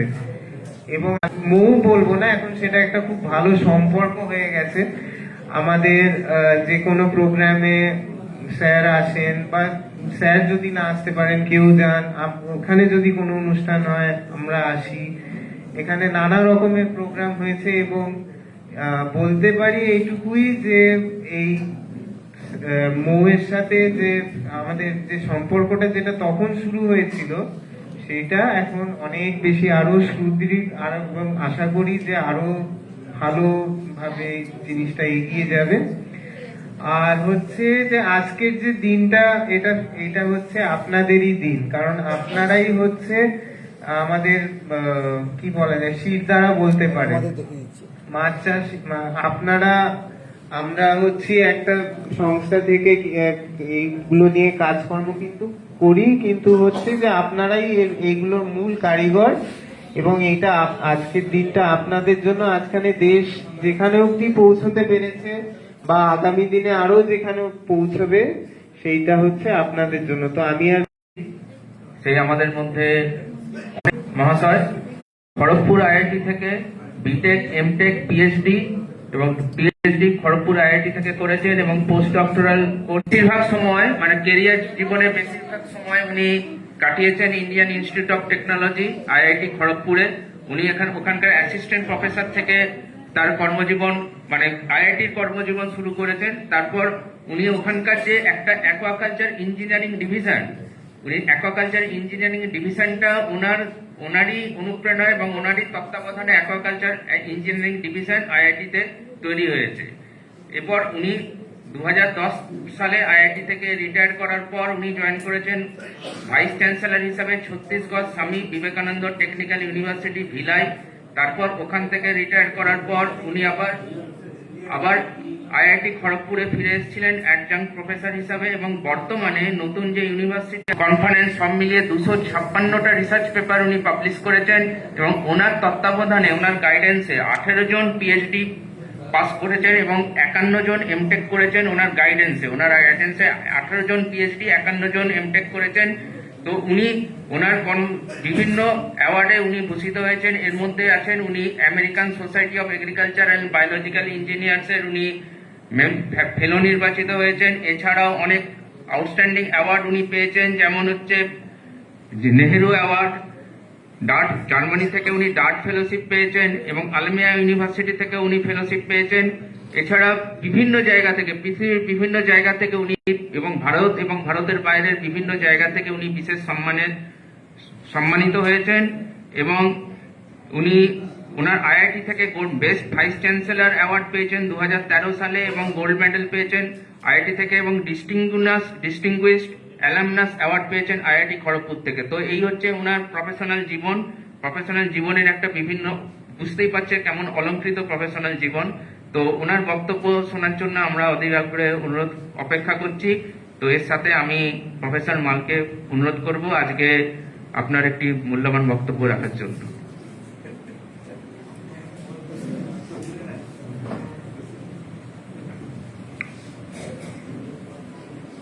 এই সংস্থা শোনা যাচ্ছে তো? হ্যাঁ, এই সংস্থা সিভার হেড ডক্টর দে, সাবজেক্ট ম্যাটার স্পেশালিস্ট ডক্টর মানসী চক্রবর্তী রাইট, কৃষক ভাইয়েরা তারাও আছেন। আমি সবাইকে নমস্কার, শুভেচ্ছা, প্রীতি জানাই। আর এই ন্যাশনাল ফিশ ফার্মার্স ডে এর ব্যাপারটা আমি একটু বলি। আমি যখন ছত্তিশগড়ে 2006 থেকে 10 ভাইস চ্যান্সেলর ছিলাম, রাজ্যপালের সাথে একবার কথা হচ্ছে। রাজ্যপাল তো বস হতেন, গ্রাউন্ড ওয়াটার, পাম্প টিউবওয়েল ইত্যাদি। তারপরে হঠাৎ হলো কি, ঘটনাটা হচ্ছে এরকম যে ন্যাশনাল কমিটি একটা government of India agriculture engineering দরকার ছিল। সেটা 1950 দিকে ভাবে গভর্নমেন্ট যে 1950 আইআইটি খড়গপুরে এগ্রিকালচার ইঞ্জিনিয়ারিং বিটেক পড়ানো শুরু হয়। তারপরে এগ্রিকালচার ইউনিভার্সিটিগুলো ধীরে ধীরে সবচেয়ে দেরিতে পশ্চিমবাংলা 1996 সালে হয়। ইঞ্জিনিয়ারিং পড়াতে শুরু করলাম, কিছু পড়াশোনা শুরু করলাম 87 থেকে আর কি। তখন আমার অলরেডি 15 বছর চাকরি হয়ে গেছে। 72 সালে অ্যাকচুয়ালি চাকরিতে ঢুকেছিলাম, সেই ফাইনাল ইয়ার এম থেকে পড়তে আর কি। তারপরে চাকরিরত অবস্থায় পিএইচডি করে নিয়েছিলাম। তো এরপরে গবেষণা করা, ভাবা, চিন্তা, ফার্ম ভিজিট করা করে সব টিচিং মেটেরিয়ালস তৈরি করতে আরম্ভ করেছি, কি দিয়ে পড়াবো আর কি। দিয়ে আলটিমেটলি আমার আগের কয়েকজন জয়েন করেছিলেন, তবে ভগবানের দোয়াই হোক আমার বই হলো, অনেক রিসার্চ পেপার হলো, এটা ওটা হলো। এইভাবে পরিচিতি লাভ করে এটা মুশকিল হলো কি, আপনারা যেভাবে মানে আমি যা শুনলাম অনেক কিছু শিখতে পারলাম, জানেন তো আজকে এসে আমি যা বলবো তার চেয়ে শিখলাম বেশি। কারণ আপনারা এই ভদ্রলোক বললেন, মানে বোঝা যাচ্ছে যে আপনারা যথেষ্ট অভিজ্ঞ এই মৎস্য চাষের ব্যাপারে। তো এই মৎস্য চাষের ব্যাপারে আমি বিশেষ কিছু বলবো না, ছোটখাটো কিছু বলবো। যেমন ধরুন আজকের যুগ হচ্ছে আমাদের জ্ঞানটা প্রচন্ড প্রয়োজন, যাই করি না কেন। এবং ধরুন এবার ক্লাইমেট চেঞ্জ হচ্ছে, আবহাওয়ার পরিবর্তন হচ্ছে, তার সাথে যেমন চাষও আমাদের ভাবতে হবে যে কি ভ্যারাইটি। তার জন্য আইসিআর সংস্থা আছে, যেমন আপনার হায়দ্রাবাদে আছে, ওটা কি বলা হয়, ডাইল্যান্ড রিসার্চ ক্রীড়া বলা হয়, central research institute for dryland agriculture. আমি ওখানে 3 দিন থেকে দেখে এসেছি 2-3 বছর আগে। তো সেরকম ওনাদেরও ভাবতে হবে যে এই ক্লাইমেট চেঞ্জের সাথে সাথে আমরা কি করবো। আমাদের আজকালের যুগে কি হচ্ছে না, টেকনোলজি জানতেই হবে। কেউ যদি আমরা টেকনোলজি জানবো না, ওই অনেক দাম বেশি, তাহলে কিন্তু হবে না। আমার মনে আছে আমি রবীন্দ্রনাথের পল্লী কথা পড়ছিলাম, বুঝতে পারছেন তো। সেই তিনি 1893 সালে শিলাইদহ গেছিলেন, তারপরে শান্তিনিকেতন গড়ে তুললেন। তার ছেলে প্রথম রবীন্দ্রনাথ ঠাকুর হয়ে গেলেন ভারতবর্ষের প্রথম এগ্রিকালচার গ্রাজুয়েট আমেরিকা থেকে। রবীন্দ্রনাথ 1906 সালে পড়তেই 1910 সালে ফিরে এলেন। সেই সময় রবীন্দ্রনাথ বলেছেন যে যেখানে ইউরোপ আমেরিকায় দেখছি যে তাদের প্রোডাকশন ডবল করে ফেলছে কয়েক বছরের মধ্যে, আমাদের ইন্ডিয়া সেই একই অবস্থা আছে, অবস্থায় মানে অর্ধ কি বলবো মানে অর্ধ খেয়ে আছে, পেট ভর্তি পাচ্ছে না, এটা বলেছেন। সুতরাং আমরা যদি বলি যে আমরা আমার farmers cannot afford it, then will be inviting ruins, মানে আমরা ধ্বংস ডেকে আনবো। সেরকম আমাদের পরিস্থিতি গিয়েছে, টেকনোলজি জানতে হবে। আজকে যেমন আইওটি আসছে, অর্থাৎ সেন্সার থাকবে আমার পুকুরে বিভিন্ন জায়গায়, এবং সেই সেন্সার বলবে যে আমার মাছের কি অসুখ হয়েছে এবং সেখানে কি দিতে হবে। ক্রপ প্ল্যান্টেও থাকবে, ক্রপে যেমন বলবে এখানে ময়েশ্চার ডেফিসিয়েন্সি আছে, এখানে নিউট্রিয়েন্ট ডেফিসিয়েন্সি আছে, এখানে এই ডেফিসিয়েন্সি আছে, এখানে ফসফরাস বেশি আছে, কিন্তু ফসফরাস রক হয়ে গেছে ফসফরাসটা। আর সুপার ফসফেট দিলে কাজ করবে না, ওখানে আপনার লাইনিং করতে হবে, কারণ ওখানে পিএইচ কম 4 বা 5 আছে, ওখানে অ্যাসিডিটি আছে। সেই জন্য ফসফেট থাকা সত্ত্বেও সে ক্রপ আমার ফসফেট পাচ্ছে না। সিমিলারলি মাছের ক্ষেত্রেও আমাদের এই সমস্ত জিনিসগুলো করতে হবে, এবং ড্রোন টেকনোলজি এবং তার সাথে LIDR আসছে, যে তারা কি করবে না সেই সমস্ত খবরগুলো পাঠাবে, পাঠিয়ে আর্টিফিশিয়াল ইন্টেলিজেন্স ব্যবহার করে ডেটা অ্যানালিটিক্স হবে, হয়ে বলবে যে আপনার এখানে এই দিতে হবে। এখন মনে হচ্ছে এই জিনিসগুলো বড় কমপ্লিকেটেড, আমার নিজেরই আমি যখন করি এইসব জিনিসগুলো, মানে এই ৭৭ বছর বয়সে এসে মনে হচ্ছে যে কিছুই জানি না, বুঝতে পারছেন, যে এইসব জিনিস যখন পড়ি যে কত নতুন নতুন জিনিস হচ্ছে, আমরা তো এগুলো পড়িনি, এগুলো তো জানি না, আপনার তাই মনে হবে, কিন্তু আস্তে আস্তে এগুলোর অ্যাপ্লিকেশন আসতেই হবে, তাহলে কি হবে আমরা পিছিয়ে যাব। কারণ আমাদের ভারতবর্ষে একজন ফিশ ফার্মার গড়ে যারা ফিশ ফার্মার আছেন, যত কেজি মাছ, যত টন মাছ হয়, তাকে যদি নাম্বার অফ ফিশ ফার্মারদের ভাগ করি তাহলে 2 টন পার পার্সন আসবে। সেটা যদি চায়নাতে আমরা করি তাহলে 6 টন পার পার্সন আসবে। সেটা যদি চিলিতে করি 72 টন পার পার্সন আসবে। এটা যদি নরওয়েতে করি 172 টন পার পার্সন আসবে। অর্থাৎ টেকনোলজি ব্যবহার করছে, তারা মেকানাইজেশনের দিকে গেছে, সেখানে কম মানুষে অনেক বেশি উৎপন্ন করছে, যার জন্য 172 টন পার পার্সন আসছে। আমি আমেরিকাতে গিয়ে দেখলাম ইন্ডিয়ান স্টোরে রুই কাতলা মাছের জন্য অনেক সময় যাই, আমার মেয়ে যায় যে রুই কাতলা আনি, সে নিজে মাছ খায় না, বাবা মা এসছে একটু মাছ টাছ খাওয়াবো, আচ্ছা দিয়ে তারপরে দেখা যাচ্ছে সবই কিন্তু বাংলাদেশের বেশিরভাগ রুই কাতলা মাছগুলো, এবং এই মাছগুলো কেন ভারতবর্ষ থেকে যাবে না। এখন আরো একটা ব্যাপারে লোকে রিসার্চ করছে, স্টান কিলিং, অর্থাৎ একটা মাছ জল থেকে তোলার পরে অনেকক্ষণ ধরে মরছে, সে মরার পরে কি হচ্ছে, ঠিক আছে প্রাণীটা তো কষ্ট হচ্ছে, সেটা যদি আমরা মাথা নাও ঘুমাই তার কোয়ালিটিটা পুর হয়ে যাচ্ছে। এই জন্য আজকে স্টান কিলিং মানে ইলেকট্রিক শক বা এমন একটা কিছু দেওয়া হবে যে প্রাণীটার বিশেষ কষ্ট হবে না, সে সাথে সাথে এটা শুনে যাচ্ছে না। আমি তো এখন ছাত্রকে বিনা মাইকে মনে পড়াতাম কিছুদিন আগে, এখন না একটু বয়স হয়ে গেছে, অনেকদিন পড়াচ্ছি না। হ্যালো হ্যালো, যেটা হচ্ছে স্টান কিলিং, অর্থাৎ একটা মাছকে আমি কষ্ট দেবো না বেশিক্ষণ ধরে, 1-2 সেকেন্ডের মধ্যে সে মারা যাবে, এবং তারপরে যদি সে প্রসেসিং করা যায় তাহলে কিন্তু তার কোয়ালিটিটা ভালো থাকবে। সেটার ব্যাপারে রিসার্চ করছে, আমাদের আইআইটিতেও করছে। আমারই এক ছাত্র, আমি লাস্ট ব্যাচে রিটায়ারমেন্টের আগে 2014-15 পড়েছিল, ডক্টর জয় রায়, সেখানে যোগাযোগ করলে তার কাছে কিছু ইনফরমেশন পাওয়া যেতে পারে। এমনকি 50% উপরেও আইআইটিতে কিছু কাজ হচ্ছে, এবং আমি ডক্টর দেকে রিকোয়েস্ট করবো যে আপনারা তো ওই পার্টিকুলার যে অর্গ্যানিক যেগুলো করছেন এগুলোর সাথে আমাদের আইআইটি যে কোলাবোরেশন করেন তাহলে খুব ভালো হয়, কারণ ওখানে ওরাও কিছু ফিডের উপরে কাজকর্ম করে, এবং করে তাদের ট্যালেন্ট, আপনাদের ট্যালেন্ট, আপনাদের সায়েন্টিস্টদের, তাদের ইঞ্জিনিয়ারদের যারা প্রসেস ইঞ্জিনিয়ারিং পড়েছে একসাথে করে আরো কিছু ভালো হতে পারে। আচ্ছা, একটা জিনিস আমি এক্সপেরিমেন্ট করেছিলাম, মানে integrated agri aquaculture. Integrated agri অ্যাকুয়াকালচারটা কি করেছিলাম, আমাদের এই বাংলা বা এই অঞ্চলে উড়িষ্যা একজন চাষি, একটা স্যালো টিউবওয়েল বা মিনি ডিপ টিউবওয়েল আছে, একটা পুকুর আছে, সামনে সবজি চাষের একটা জমি আছে। উনি কি করছেন, টিউবওয়েলের জলটা নিয়ে সবজি চাষ করছেন, আর স্ট্যাগনেন্ট ওয়াটার কন্ডিশনে, অর্থাৎ সেই জলটা একই জায়গায় আছে, সেখানে মাছ চাষ করছে। এবং যখন আপনি এই মাছ চাষ করেন, কাতলা, রুই, মৃগেল, এটা কি বলে আমরা ইন্ডিয়ান মেজর কার্প বলি, বাংলায় কি বলা হয়, পোনা মাছই বলি আমরা সাধারণত। এই 3 আমরা 3 চাষ করি। আমরা প্রতি বর্গমিটারে 1 থেকে 1.5 দিন, অর্থাৎ ধরুন যদি আপনার 1 একর পুকুর হয়, 1 একর মানে হচ্ছে 4000 স্কোয়ার মিটার, মোটামুটি 4000 স্কোয়ার মিটার আমি 4 থেকে 6000 মাছ ছাড়ি। তার বেশি মাছ ছাড়লে আমি জানি যে বড় হবে না, ওই জলটা দূষিত হয়ে যাবে বা অসুখ করে মাছ মারা যাবে ইত্যাদি ভাবে। এটাকে আমি কিন্তু আমার ওই রিসার্চ প্রোটে চেষ্টা করেছিলাম যে অনেক বেশি বেশি দিয়ে কি হয় দেখার জন্য। তার জন্য অন্য উপায় ছিল, পার স্কোয়ার মিটার 2, 3.5, 5 মানে বুঝতে পারছেন প্রচুর আর কি, মানে আপনার 1 একর 4,000 স্কোয়ার মিটারে 20,000 পোনা ছাড়ছে রুই কাতলা মৃগা 4:3:3 রেশিওতে প্রায় এরকম ছাড়া হয়, সাইন্টিস্টরা সব জানেন ওনারা। এবারে ওই জলটা কিন্তু কিছুদিন পরে দূষিত হয়ে যাবে। আচ্ছা, মাছকে আমাকে খাবার দিতে হবে, কারণ ন্যাচারাল খাবার ফাইটোপ্ল্যাঙ্কটন, জু প্ল্যাঙ্কটন, উদ্ভিদ কোনা এবং প্রাণী কোনাতে তো আর হবে না।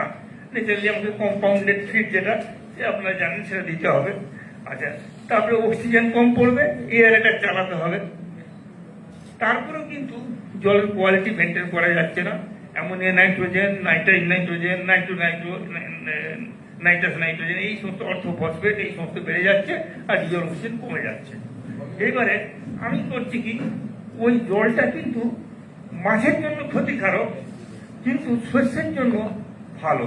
ওইটা দিয়ে তেমন ডিজল অক্সিজেন নাই, তার জন্য ওটাই করা হতো কি, উপর থেকে জলটাকে একটা করবের সিটের উপরে ফেলা হচ্ছে, ওই সেটা হচ্ছে কি ইট ব্রেকস ইনটু ড্রপলেটস, ভেঙে ভেঙে যাচ্ছে, দিয়ে এয়ারেশন হচ্ছে, অক্সিজেনেশন হয়ে তারপরে পুকুরে পড়ছে। এবং পুকুরের জলটাকে আমি দিচ্ছি, যেটা বলছি so called polluted water for the fish is enriched water for the crop. তো এই ধরনের আপনারা করতে পারেন। এক ছাত্র যে করেছিলেন, উনি নাম ডক্টর নারায়ণ ভাই, এখন উনি কোচবিহারের ডিস্ট্রিক্ট ফিশারিজ অফিসার আছেন, ডিএফও। ওই ডক্টর নারায়ণ ভাই উনি এরিয়াতে ছিলেন আগে, তখন ব্লক লেভেলে ছিলেন, এখন ডিস্ট্রিক্ট লেভেল আছেন কোচবিহারের। এই কয়েকদিন আগে দেখা হয়েছিল, উনি আইআইটিতে এসেছিলেন, আমার সাথে দেখা হয়েছিল। তো এই ধরনের কিছু জিনিস আপনারা ভাবতে পারেন আর কি। আর এটা আপনাদেরকে যখনই বেশি মাছ চাষ করবেন একটা কম জায়গায়, তখন কিছু কিছু এয়ারেশন করতে হবে।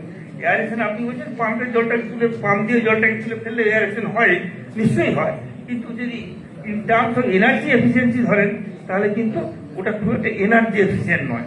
মানে আমি পার এনার্জি এফিসিয়েন্ট মানে পার কেজি অক্সিজেন উৎপন্ন করার জন্য কত কিলোওয়াট আওয়ার অফ এনার্জি, কত ইউনিট এনার্জি খরচ করলাম, যেখানে মিনিমাম এনার্জি খরচ হবে সেটা বেশি এফিসিয়েন্ট। সেইটার জন্য প্যাডোভিল এয়ারেটার আছে। আর অন্য একটা এয়ারেটারও আমরা করেছি, সেটা হচ্ছে ক্যাসকেড এয়ারেটার। অর্থাৎ ছোট্ট এইটুকু সাবমার্সিবল পাম্প দিয়ে বা অ্যাক্সিয়াল ফ্লো পাম্পটা আমাদের দেশে পাওয়া যায় না, সেটা হলে আরো ভালো হয়, কম এনার্জি লাগে। আর এই ক্যাসকেড মতো ধাপ ধাপ গোলাকার এই আছে, তার মাঝখান দিয়ে যাবে জলটা, উপর দিয়ে পড়তে পড়তে যাবে, ওটা খুব তাড়াতাড়ি অক্সিজেন স্যাচুরেটেড হয়ে যায় কিন্তু। তো এই ধরনের এয়ারেটার আছে, এয়ারেটার কিছু ব্যবহার করতে হবে। এবং আপনাকে ওই ইন্টিগ্রেটেড এগ্রি অ্যাগ্রিকালচারের কথা ভাবতে হবে। ক্লাইমেট চেঞ্জ হচ্ছে, ক্লাইমেট চেঞ্জের কথা ভাবতে হবে আপনাকে। যেগুলো বলছে রঙিন মাছের কথা ভাবতে হবে, যে এগুলো করে আমরা বেশি টাকা পাই এবং এগুলো এক্সপোর্ট করা যায়, তাই তো? হ্যাঁ, রঙিন মাছকে এক্সপোর্ট করা হয় তো, কারণ এখান থেকে আমি জানি যে বোম্বে সাইডে প্রচুর যায়। এইখানে ওই সিআইএফি সন্দিকে যে অফিসটা আছে, সিআইএফি সেন্টার আছে না একটা, ওদের ওখানে আমি এই 2018 বা 19 সালে এই আজকের ডেটে ওখানে চিফ গেস্টের লেকচার দিতে গিয়েছিলাম আর কি সিআইএফিতে। আর তার 1 বছর আগে গিয়েছিলাম সিমরি ব্যারাকপুরে আরেকটা। আর ওই ওখানে ওই জায়গাটার নামটা কি, এখানে আইএসআই আছে, করোনাগরের এদিকটাতে। আর এদিকে এলে ওই ভিতরে একটা ফিশ, ওখানে একটা ফিশ ফার্মার্স এজেন্সি আছে, প্লাস ফিশ অফিসার অ্যাসোসিয়েশন, ওখানে এবারে এই দিনে আলোচনা সব করে গিয়েছিলাম আর কি, বিভিন্ন লোকের কাছ থেকে শুনলাম। তো আমি আশা করব যে আপনারা জ্ঞান অর্জন করুন। হ্যাঁ, যে কোনো যে কাজটা করবো আমি জ্ঞান অর্জন করতে হবে, তাহলে আমি পিছিয়ে যাবো, সোজা কথা। এবং তার জন্য ওনারা আছেন, আপনাদেরকে বিভিন্ন লিটারেচার পড়তে হবে, ওই সম্বন্ধে যেগুলো কৃষি কথার আপনারা আলোচনা হয় টিভিতে, সেইগুলো একটু দেখবেন। এবং কোথায় কি রিসার্চ সেন্টার আছে, কি কাজ করছে তারা, সেগুলো জানতে হবে এবং সেগুলো অ্যাপ্লাই করতে হবে। এবং কেউ যদি আমি কিছু কিছু আমাদের অঞ্চলের ওই মেদিনীপুরের চাকরির কথা হলো, না আমি তো জানি ওগুলো, কিছুই জানেন না, কিছু বলবেন আমি সবই জানি, যিনি জানেন না আর কি। তো সে করলে হবে না আর কি। আমার জন্য এই ৭৭ বছর বয়সে মনে হচ্ছে যে তো আমি তো কিছুই শিখতে পারলাম না জীবনে। হ্যাঁ, কারণ অনেক কিছুই জ্ঞান কত আগে বেড়ে চলেছে। এই সবগুলো করবেন, ছেলেপুলেদের ভালো করে মানুষ করবেন, বুঝতে পারছেন? যদি ছেলে খুব পড়াশোনা, কার ছেলে আইটিতে ভর্তি হয়েছে, কার মেয়ে বলবেন? হ্যাঁ হ্যাঁ, খুব খুব ভালো। কোন কোন ইয়েতে ভর্তি হয়েছে ডিপার্টমেন্টে? বায়োটেকনোলজিতে করবে। আচ্ছা, যারা ভালো করে পড়াশোনা করছে ভালো করে পড়াশোনা করাবেন। পড়াশোনা বাড়িতে করার জন্য নিজের একটা শান্ত পরিবেশ রাখবেন। কোনো সময় স্বামী স্ত্রী ঝগড়া করবেন না। না না, বাড়িতে শান্তির পরিবেশ যদি বিঘ্নিত হয় তাহলে পড়াশোনা হয় না। এবং সাংসারিক যে ইয়েগুলো থাকবে, সমস্যাগুলো থাকবে, সেগুলো বাচ্চাদের সামনে কোনো সময় আলোচনা করবেন না। করলে তাদের শান্তি বিঘ্নিত হবে, তাদের পড়াশোনার ডিস্টার্ব হবে। আর স্কুলের সম্বন্ধে কোনো সময় নেগেটিভ কথা বাচ্চাদের কাছে বলবেন না, তাহলে বাচ্চাদের কিন্তু নেগেটিভ মনোভাব আসবে যে ওই স্কুলে কি পড়াশোনা হয়, আমার বাবা মা স্কুল সঙ্গে আলোচনা করছে। এগুলো কোনো সময় করবেন না। টিচার্স প্যারেন্ট মিটিংগুলো অ্যাটেন্ড করবেন, করে তাদের সাথে যোগাযোগ রাখবেন, কি অসুবিধা হচ্ছে সেগুলো জানার চেষ্টা করবেন। এগুলো আমি যেমন কথা বলছি, বাচ্চাদের সাথে কোনো সম্পর্ক নেই তার, কিন্তু এগুলো আমাদের পারিবারিক জীবনে ইকুয়ালি ইম্পর্টেন্ট। আর যদি দেখেন যে আমার ছেলেকে ব্যবসা করতে হবে এবং আমার পুকুর আছে, তাহলে তাকে মাছ চাষটা সম্বন্ধে ভালো করে শিখাবেন।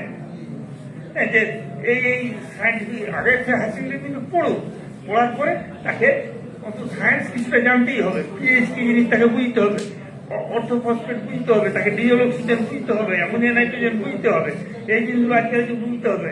আর্টগুলো স্কিল কোথায় হচ্ছে, আর্টগুলো তার জন্য একটা টিকাও বেরিয়েছে ভুবনেশ্বর থেকে, ওটার নাম দিয়েছে বোধ হয় সিপার্স বোধ হয়, হ্যাঁ সিপার্স। কারণ ওটা প্রমোদ কুমার সাউতার এখন ডিরেক্টর আছেন, উনি এই প্রজেক্টটা পরিচালনা করতেন। আমি তার ইভলিউশনের চেয়ারম্যান ছিল অনেকদিন আর কি, জানি। তো এই সমস্তগুলো করবেন আপনারা। আর আমি আর বিশেষ দীর্ঘায়িত কিছু বলবো না, কারণ আপনাদের এই ফিশারি সায়েন্স সম্বন্ধে আমার জ্ঞান অতি অতি সীমিত। আমি শুধু ইঞ্জিনিয়ারিং অ্যাসপেক্ট নিয়ে কোথায় সমস্ত বিভিন্ন কাজ করেছি, যার ফলে এই ব্যাপারে আমার জ্ঞান খুবই সীমিত। আমি ক্ষমা চেয়ে নিচ্ছি, কিন্তু ওনারা ইনভাইট করেছেন। ডক্টর দে আমার ভাইয়ের মতো সমন্বয় সংস্থা দেয়, যখন বলে এই সমস্ত করে, এই সমস্ত করি। হ্যান্ডিক্যাপ সোসাইটির প্রেসিডেন্ট মেদিনীপুর জেলার মঙ্গল কামনা করি। আপনারা বেশিরভাগ লোকই বোধহয় আমার চাইতে বয়সে ছোট হবেন, সেই ক্ষেত্রে আপনাকে আশীর্বাদ জানাই। আপনার মঙ্গলময় হোক, আপনাদের ছেলে মেয়েরা তাদের মঙ্গল হোক, ভালো করে পড়াশোনা করুন। আপনারা ভালো করে মাছ চাষ করে পশ্চিমবাংলা, মানে মাছ চাষ একটা তো ক্যাশ প্রাপ্ত বলা যায়। আমরা 50,000 কোটি টাকা বোধ হয় এক্সপোর্ট আর্নিং পাই এর থেকে, অন্তত এই ফিশ অ্যান্ড ফিশারি প্রোডাক্ট থেকে। এখন 60,000 হয়ে গেছে, 48। কারণ চিংড়িটা হচ্ছে এখন ভারতবর্ষের টপে চলছে আর কি চিংড়িটা, কিন্তু রুই কাতলাটা বাংলাদেশ থেকে যাচ্ছে প্রচুর দেখলাম। তো এটাকে আরো আগে বাড়াবার অনেক স্কোপ আছে আমাদের। আমাদের ইয়েগুলো রিজার্ভার টিজারগুলো আর একদম ব্যবহার হয় না। কেজ কালচার সুন্দর হতে পারে। আমি ছত্তিশগড়ে সেই গোয়ারটা বলে একটা জায়গা আছে, সেখানে গিয়ে দেখেছি কি সুন্দর পাঙ্গাস মাছ চাষ করছে ইয়েতে, কেজ কালচার করে, বিউটিফুল। আমি সেই ইয়ের উপর দিয়ে একটা ওই প্ল্যাটফর্মের মতো নৌকা করেছে ওটা, সেটা করে নিয়ে গেল একদম রিজার্ভারের মাঝখানে। মানে রিজার্ভারগুলো কিভাবে ইউটিলাইজ করছে সেভাবে আমাদেরও যদি সরকার, আমি দেখি মৎস্যমন্ত্রীকে সেদিন ফোন করেছিলাম, ওদিককারই লোক, ঝাড়গ্রামের লোক, মিস্টার রাজেশ মাহাতো, যদি হ্যাঁ তাই তো দেখি রাজেশ বাবুকে যদি টেলিফোনে পাই তাহলে বলবো আর কি যে অনেক কিছু করার আছে আপনার এই পশ্চিমবাংলার জন্য। হ্যাঁ, তো ঠিক আছে তাহলে, আর বিশেষ কিছু বলছি না। আপনাদেরকে সবাইকে ধন্যবাদ জানাই, আর আপনাদের সবাই মঙ্গল কামনা করি করে আমি শেষ করলাম।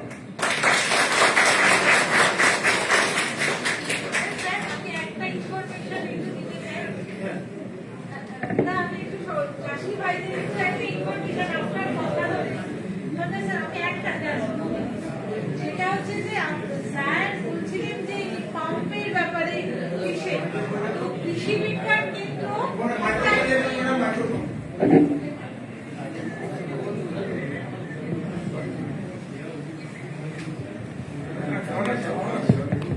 কৃষি বিজ্ঞান কেন্দ্র একটা নতুন ধরনের পাম্পের, সোলার পাম্পের উদ্ভাবন করেছে। জাস্ট মডিফিকেশন বা ইনোভেশন বলতে পারেন, একেবারে ডিসকভারি না, ইনোভেটিভ ওয়ার্ড।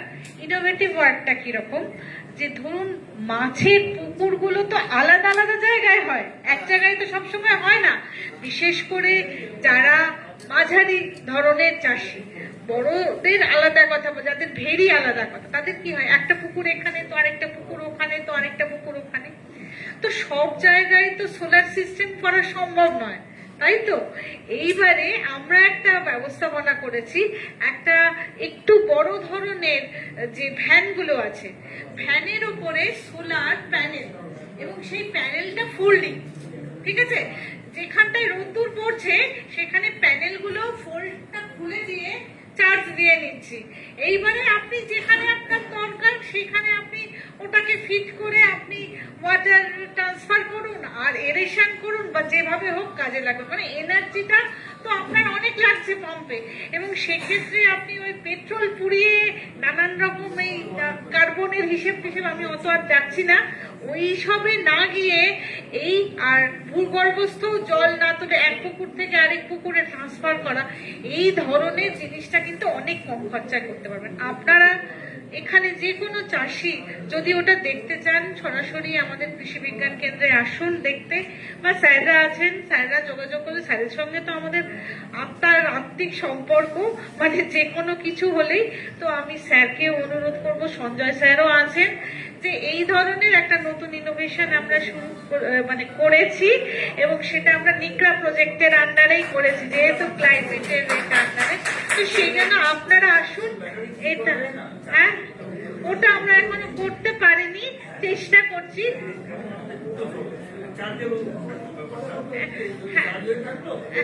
হ্যাঁ হ্যাঁ, সেটা অবস্থা, সেইটা করে আছে, চার্জেবল হয়ে থাকছে, সেটাতে পাম্পটা চালাচ্ছে। হ্যাঁ, তো ওই একটা ইনোভেশন যেটা বিশেষ করে মৎস্য চাষীদের কথা ভেবেই করা হয়েছে, তো সেটা আমি আপনাদের একটু জানালাম। আপনারা যদি মনে করেন তাহলে সরাসরি কৃষি বিজ্ঞানে আসতে পারেন, অথবা কৃষি বিজ্ঞান কেন্দ্রে যোগাযোগ করেও এগুলো কিন্তু জানতে পারেন। এইটা বলতে গেলে একটু বিষয়টা বলতে হবে, একটা ট্রেনিং, একটা এক্সাম, এটা বলতে পারবো না, ওটা স্কয়ার মিটার নেবে, আর আমি ওটা এক্সপার্টও নই, গেলে তো ওটা বলতে পারবো না। ওটা বলতে গেলে আপনাদের কৃষি বিজ্ঞান কেন্দ্রে আসতে হবে, যে কত ফিট করতে হবে, তারপরে কতটা ফোল্ড হবে, কোন ভ্যান কি অবধি সবটা। আচ্ছা, মোটামুটি আমি দেখে এসেছি ওনাদের, এটা আমি আপনাকে একটু বলে দিই। ম্যাডাম বললেন যেমন উত্থাপন আপনাদের নিরসনের জন্য, মোটামুটি করে আমিও জেনেছিলাম কত দাম প্র্যাকটিক্যালি। তো মোটামুটি করে 1 থেকে 1.20 এর মধ্যে পুরো ব্যাপারটা এসে যাবে। হ্যাঁ, 1,20,000, হ্যাঁ, 1 লাখ থেকে 1,20,000 মধ্যে, কিন্তু জিনিসটা ভালো। আপনারা আমি গিয়ে দেখেছি, আপনি পুকুর ধার পর্যন্ত নিয়ে চলে যেতে পারবেন, আবার নিয়ে এসে বাড়িতে রেখে দিলেন, যখন দরকার যেখানে ইচ্ছে আপনি চালাতে চান, আপনার ছোট বাড়ির জেনারেটর চালাবেন সেটাও করতে পারবেন। হ্যাঁ, এই সবগুলো মানে সোলার এনার্জিটাকে আপনি ইউজ করতে পারবেন। ভালো, এক কথায় খুব ভালো। হ্যাঁ,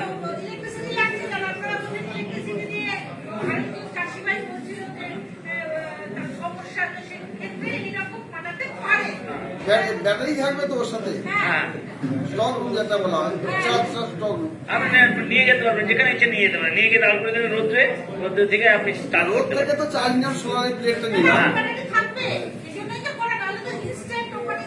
জানি না, ওয়েদার যখন খারাপ আমরা মোটর চালাতে পারবো না, বুঝলেন?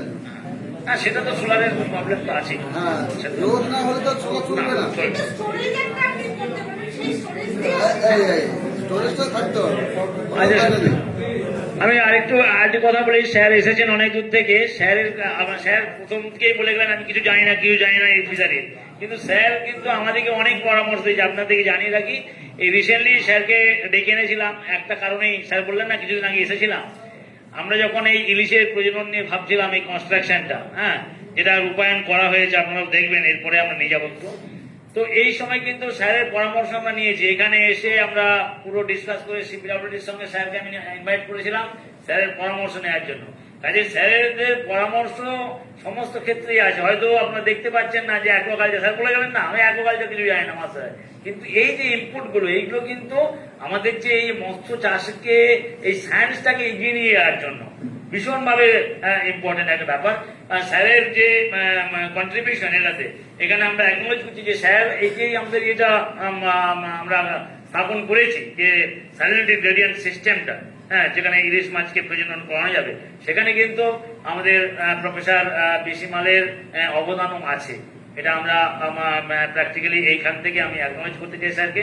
স্যার ধন্যবাদ, আপনার যে মূল্যবান যে পরামর্শ আমরা এখানে কাজে লাগিয়েছি, হ্যাঁ, এবং সেটাকে আমরা এখানে রূপায়ণ করেছি।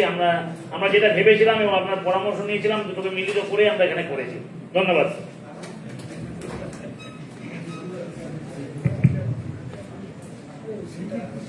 ধন্যবাদ প্রফেসর বিসি মাল মহাশয়কে আমাদের সাথে তার মূল্যবান কর্মজীবন এবং আমাদের বিভিন্ন বিষয়ে অনুপ্রাণিত করার জন্য।